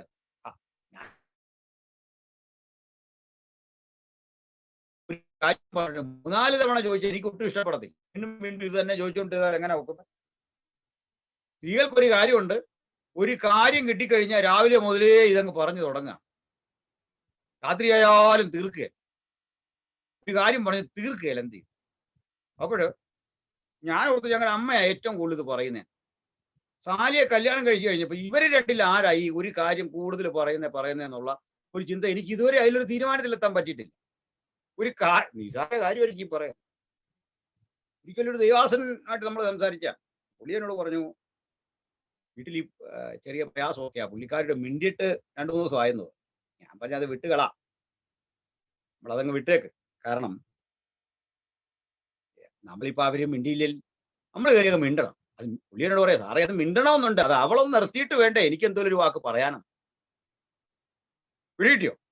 ഇനി ചില സ്ത്രീകളും മിണ്ടുകയല്ല, മിണ്ടാതെ ഒരു അഗ്നിപർവ്വതം പൊട്ടാഴിക്കുന്ന പോലെ ഇങ്ങനെ ഇരിക്കുക. ഇവരുടെ മുഖമൊക്കെ വിജുവായ കാലില് നാദസ്വരം വായിക്കുന്ന ആളിന്റെ മുഖം പോലെ. മനസ്സിലായോ? ജോബി പാഷ കേൾക്കുന്നുണ്ടോ? ഇത് അടുത്തുണ്ടല്ലേ? ആ, ജോബി പാഷ ഇവിടെ നേരിട്ട് കാണാൻ പറ്റുന്നില്ല, എന്നാലും ഉണ്ട്, ഊഹമുണ്ട്. അപ്പൊ ജോബി പാഷ ചില നേരം ഇവര് ഒന്നും പറയല, മുഖം കണ്ടാൽ ഈ നാദസ്വരം വായിക്കുന്ന ആളിന്റെ മുഖം പോലെ ഇങ്ങനെ ഇരിക്കുകയാണ്, എന്തോ പൊട്ടാൻ നിൽക്കുകയാണ്. ഇത് അസ്വസ്ഥതയുള്ളൊരു മനസ്സിന്റെ ലക്ഷണമാണ്. എന്നാൽ ഈ മനസ്സുള്ള ഒരു പുരുഷനെ അപ്പുറത്ത് കണ്ടേ, ഈ മനസ്സുള്ള ഒരു പുരുഷൻ, അയാൾ കിടന്നുറങ്ങുകയാണ്, അയാൾക്ക് കൊടുക്കണമെന്നുണ്ട്. ഇതൊന്നും പ്രശ്നമല്ല. അല്ലെങ്കിൽ തന്നെ വീട്ടിലെ പ്രശ്നം എന്ന് പറഞ്ഞാൽ ഇത്ര ഉള്ളൂ. അതൊക്കെ അങ്ങനെയാണ്. ഒരു കാര്യം കൂടി പറഞ്ഞാല്, സ്ത്രീകൾ എന്തിനാ നമ്മോട് സംസാരിക്കുന്നത് ചോദിച്ചാൽ അവർക്ക് അവകാശമുണ്ട് നമ്മോട് സംസാരിക്കാൻ, അങ്ങനെയൊക്കെ സംസാരിക്കാം. അവരിപ്പോ ടൗണിൽ പോയി ആരോടും പറയണോ ഇതൊക്കെ അവരാവശ്യം? അവർ ടൗണിൽ പോയി എന്നിട്ട് പറയാൻ പറ്റുമോ? പോലീസ് കേസെടുക്കും. അവർ നമ്മുടെ വീട്ടിൽ അവര് നമ്മോട് പറയുന്ന കാര്യം അവർ ടൗണിൽ പോയി പറഞ്ഞാൽ പോലീസ് പിടിച്ച് 6 മാസം ജയിലിലിടേണ്ട കാര്യമാണ് അവർ നമ്മോട് പറഞ്ഞുകൊണ്ടിരിക്കുന്നത്. അത് വേറെ കാര്യം പോട്ടെ. മനസ്സിലായോ? നമ്മളോട് പറഞ്ഞ കാര്യം പോലീസ് കേട്ടാ കേസെടുക്കും. അത് പോട്ടെ.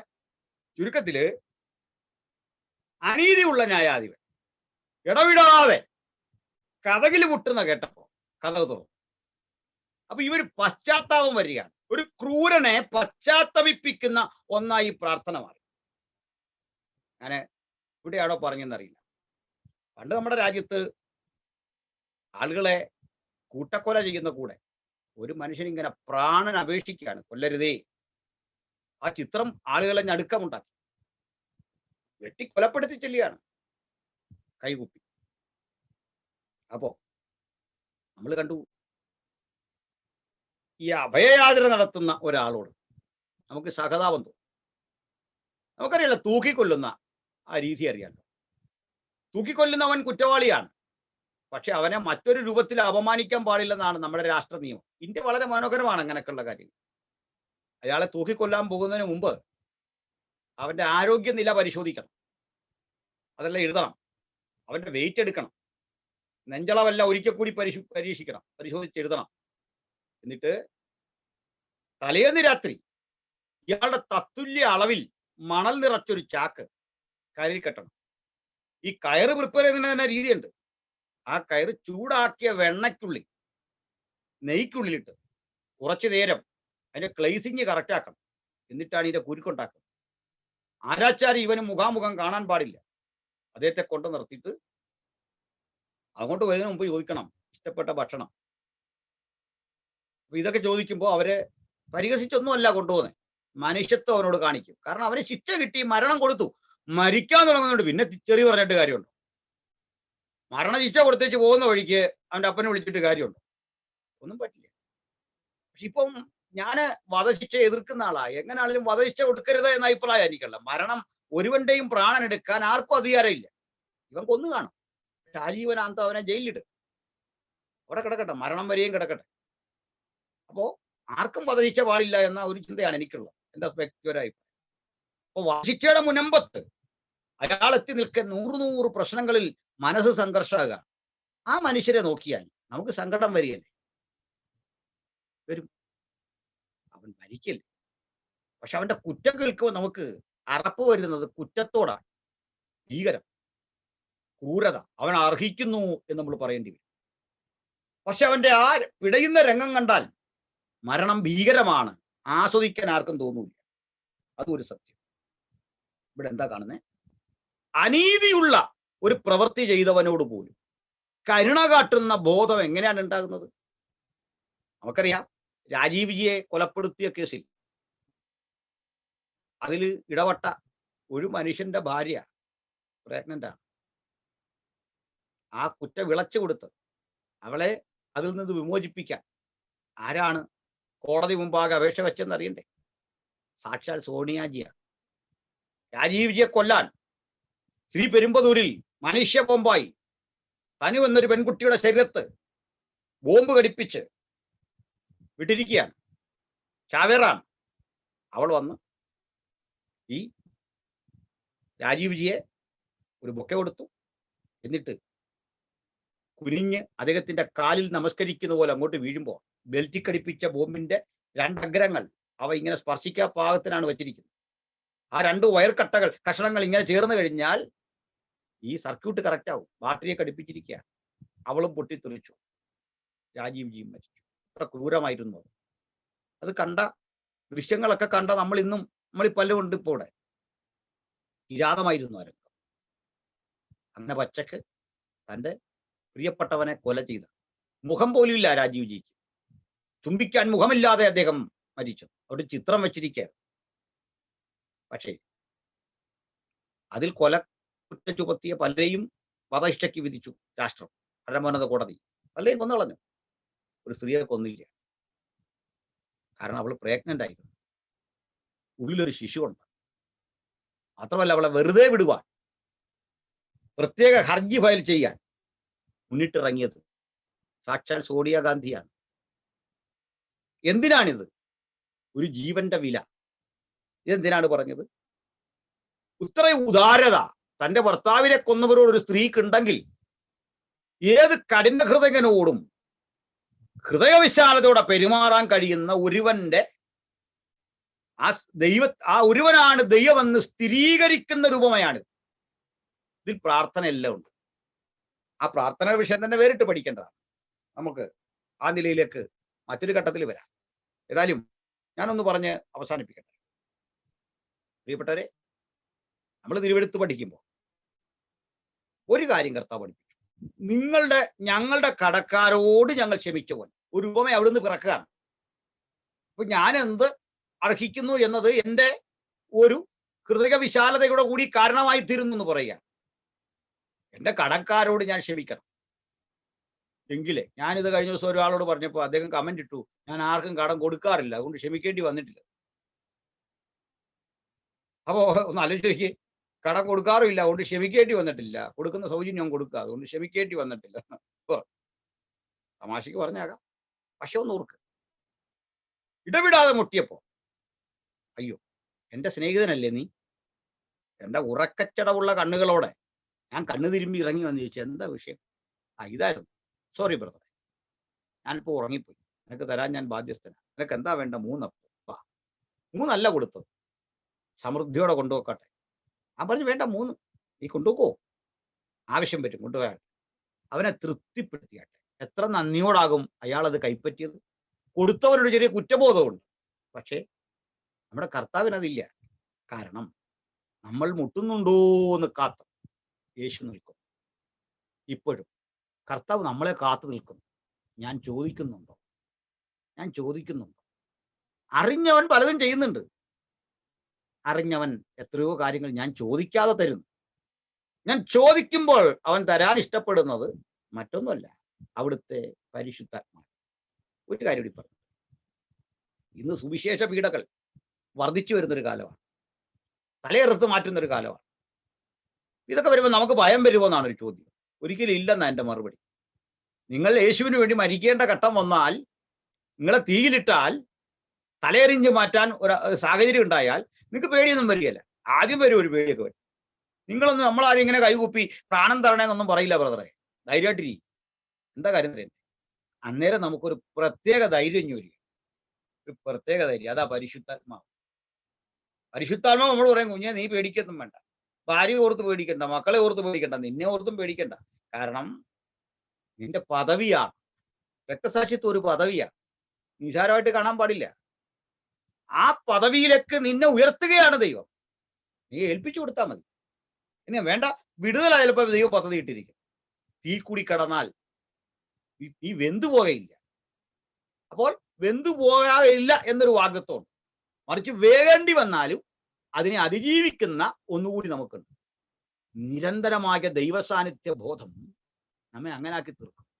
നമുക്കറിയാലോ, ഇപ്പൊ നമ്മളൊരു കടയിൽ ചെന്ന് ഒരു ഇരുമ്പ് ഉപകരണം വാങ്ങുക, മഴു വാങ്ങുക, കോടാലി വാങ്ങുക, കണ്ടാൽ നല്ല ഭംഗിയായിരിക്കും. വെട്ടി ഒരു 2-3 ആഴ്ച കഴിയുമ്പോഴേക്ക് ഇത് വളരെ ഇതാത്താകും. അതിന്റെ കാരണം അത് പച്ചിരുമ്പാണ്. പച്ചിരുമ്പിന് വിലക്കുറവാണ്. ഈ പച്ചിരുമ്പ് തീയിൽ കടത്തി അതിന് നല്ലപോലെ അത് പഴുത്ത് കഴിയുമ്പോൾ കൊടില് കൊണ്ടെടുത്ത് വെള്ളത്തിൽ മുക്കുക. ആ വെള്ളത്തിൽ മുക്കുന്നതിന് പോലും ഒരു രീതിയുണ്ട്. അങ്ങനെ അല്ലെങ്കിൽ അടന്നു പോകുന്നത്. അങ്ങനെ പഴിപ്പിച്ചെടുത്ത് വെള്ളത്തിൽ കടത്തി വീണ്ടും അത് പഴിപ്പിച്ചിട്ട് ഒന്നുകൂടി രാഗി മിനുക്കിയിട്ട് വീണ്ടും വെള്ളത്തിൽ വെക്കും. നന്നായി പഴിപ്പിച്ച് റെഡിയാക്കി പുറത്തെടുത്ത് ഇതിനൊരു പരുവുണ്ട്. പിന്നെ ഇത് കൊള്ളത്തില്ലാതെ വരിക. പിന്നെ അതിന് നല്ല മൂർച്ചയാണ്. അത് പിന്നെ അരം വന്ന ഒടിഞ്ഞൊന്നും പോകത്തില്ല. പച്ചിരുമ്പല്ല. ഭക്തനും ഇതുപോലെയാണ്. നിരന്തരമായ ആ ബന്ധമില്ലേ, തീയിൽ കൂടി കടന്നുപോയ അവസ്ഥയില്ലേ, നിരന്തരമായ ആ കഥയിൽ ചെന്ന് നമ്മൾ മുട്ടുന്ന പോലായിരുന്നു. രോഗാവസ്ഥയുടെ തീവ്രതയിൽ മരണത്തെ തൊട്ടുമുമ്പിൽ കണ്ടപ്പോ കണ്ണീരൊഴുക്കിയത് നിരന്തരം മുട്ടുന്ന അനുഭവം പോലെയായി. അടുത്ത ഘട്ടം റെന്റ് കൊടുക്കണം, അല്ലെങ്കിൽ മറ്റൊരാവശ്യം വന്നിരിക്കുന്നു, ഭാര്യയെ ഡെലിവറി ആ ലേബർ റൂമിൽ നിന്ന് രക്ഷിച്ചുകൊണ്ട് വരണം, അതല്ലെങ്കിൽ നിങ്ങൾക്ക് അടുത്ത ഘട്ടം കടക്കണിയുടെ ഒരു വല്ലാത്ത പരിസ്ഥിതിക്കുള്ളിൽ നിങ്ങൾ അകപ്പെട്ടിരിക്കുന്നു, അപമാനിക്കപ്പെടാൻ പോകുന്നു. നിരന്തരം മുട്ടുക. ഒരുവൻ കഥവ് തുറന്നു. എന്താണ് വേണ്ടത്? അനീതിയുള്ളവൻ ഇങ്ങനെ ഇടപെടുമെങ്കിൽ അനീതിയില്ലാത്ത ഒരു നല്ല രാജാവ് നമുക്കുള്ളിടത്തോളം നാം എന്തിന് മാറി നിൽക്കുന്നു? ഇത്തരം പ്രാർത്ഥനയുടെ ഒരു പാഠമാണ് ഇവിടുത്തെ വിവക്ഷിത വിഷയം. നമുക്ക് ആ പാഠങ്ങളിലൂടെ ഇനി സഞ്ചരിക്കാൻ അത്യുന്നതൻ കൃപ തരട്ടെ. കൂടുതൽ കരുത്തോടെ ജാഗ്രതയോടെ നമുക്ക് ആ ദൈവ സാന്നിധ്യത്തെ അനുസരിക്കാനും അനുഗമിക്കാനും കഴിയട്ടെ എന്ന പ്രാർത്ഥനയും ഞാൻ ഉപസംഹരിക്കുന്നു. കർത്താവിന്റെ നാമം മഹിമപ്പെടുക.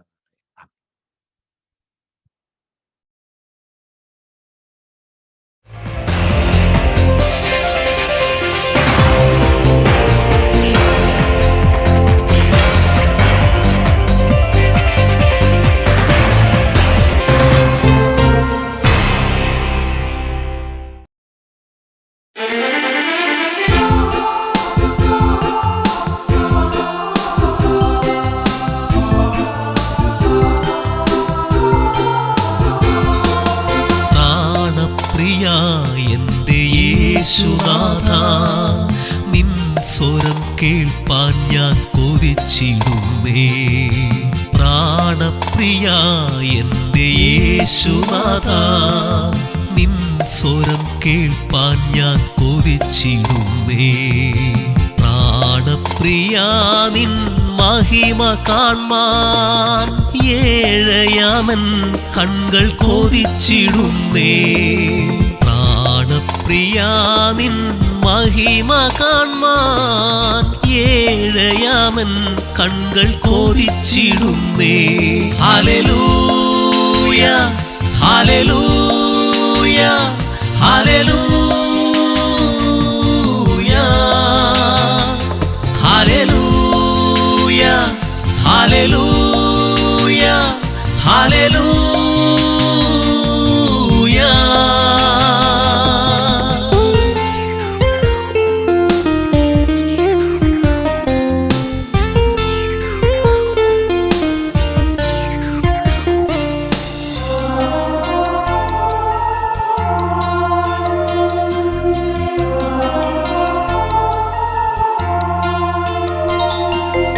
ഇസഹാക്കിലൂടെ സാറായി നിറച്ചവൻ, ശമൂവേലിൽ ഹന്നായി ആശ്വസിപ്പിച്ചവൻ. ഇസഹാക്കിലൂടെ സാറായി നിറച്ചവൻ, ശമൂവേലിൽ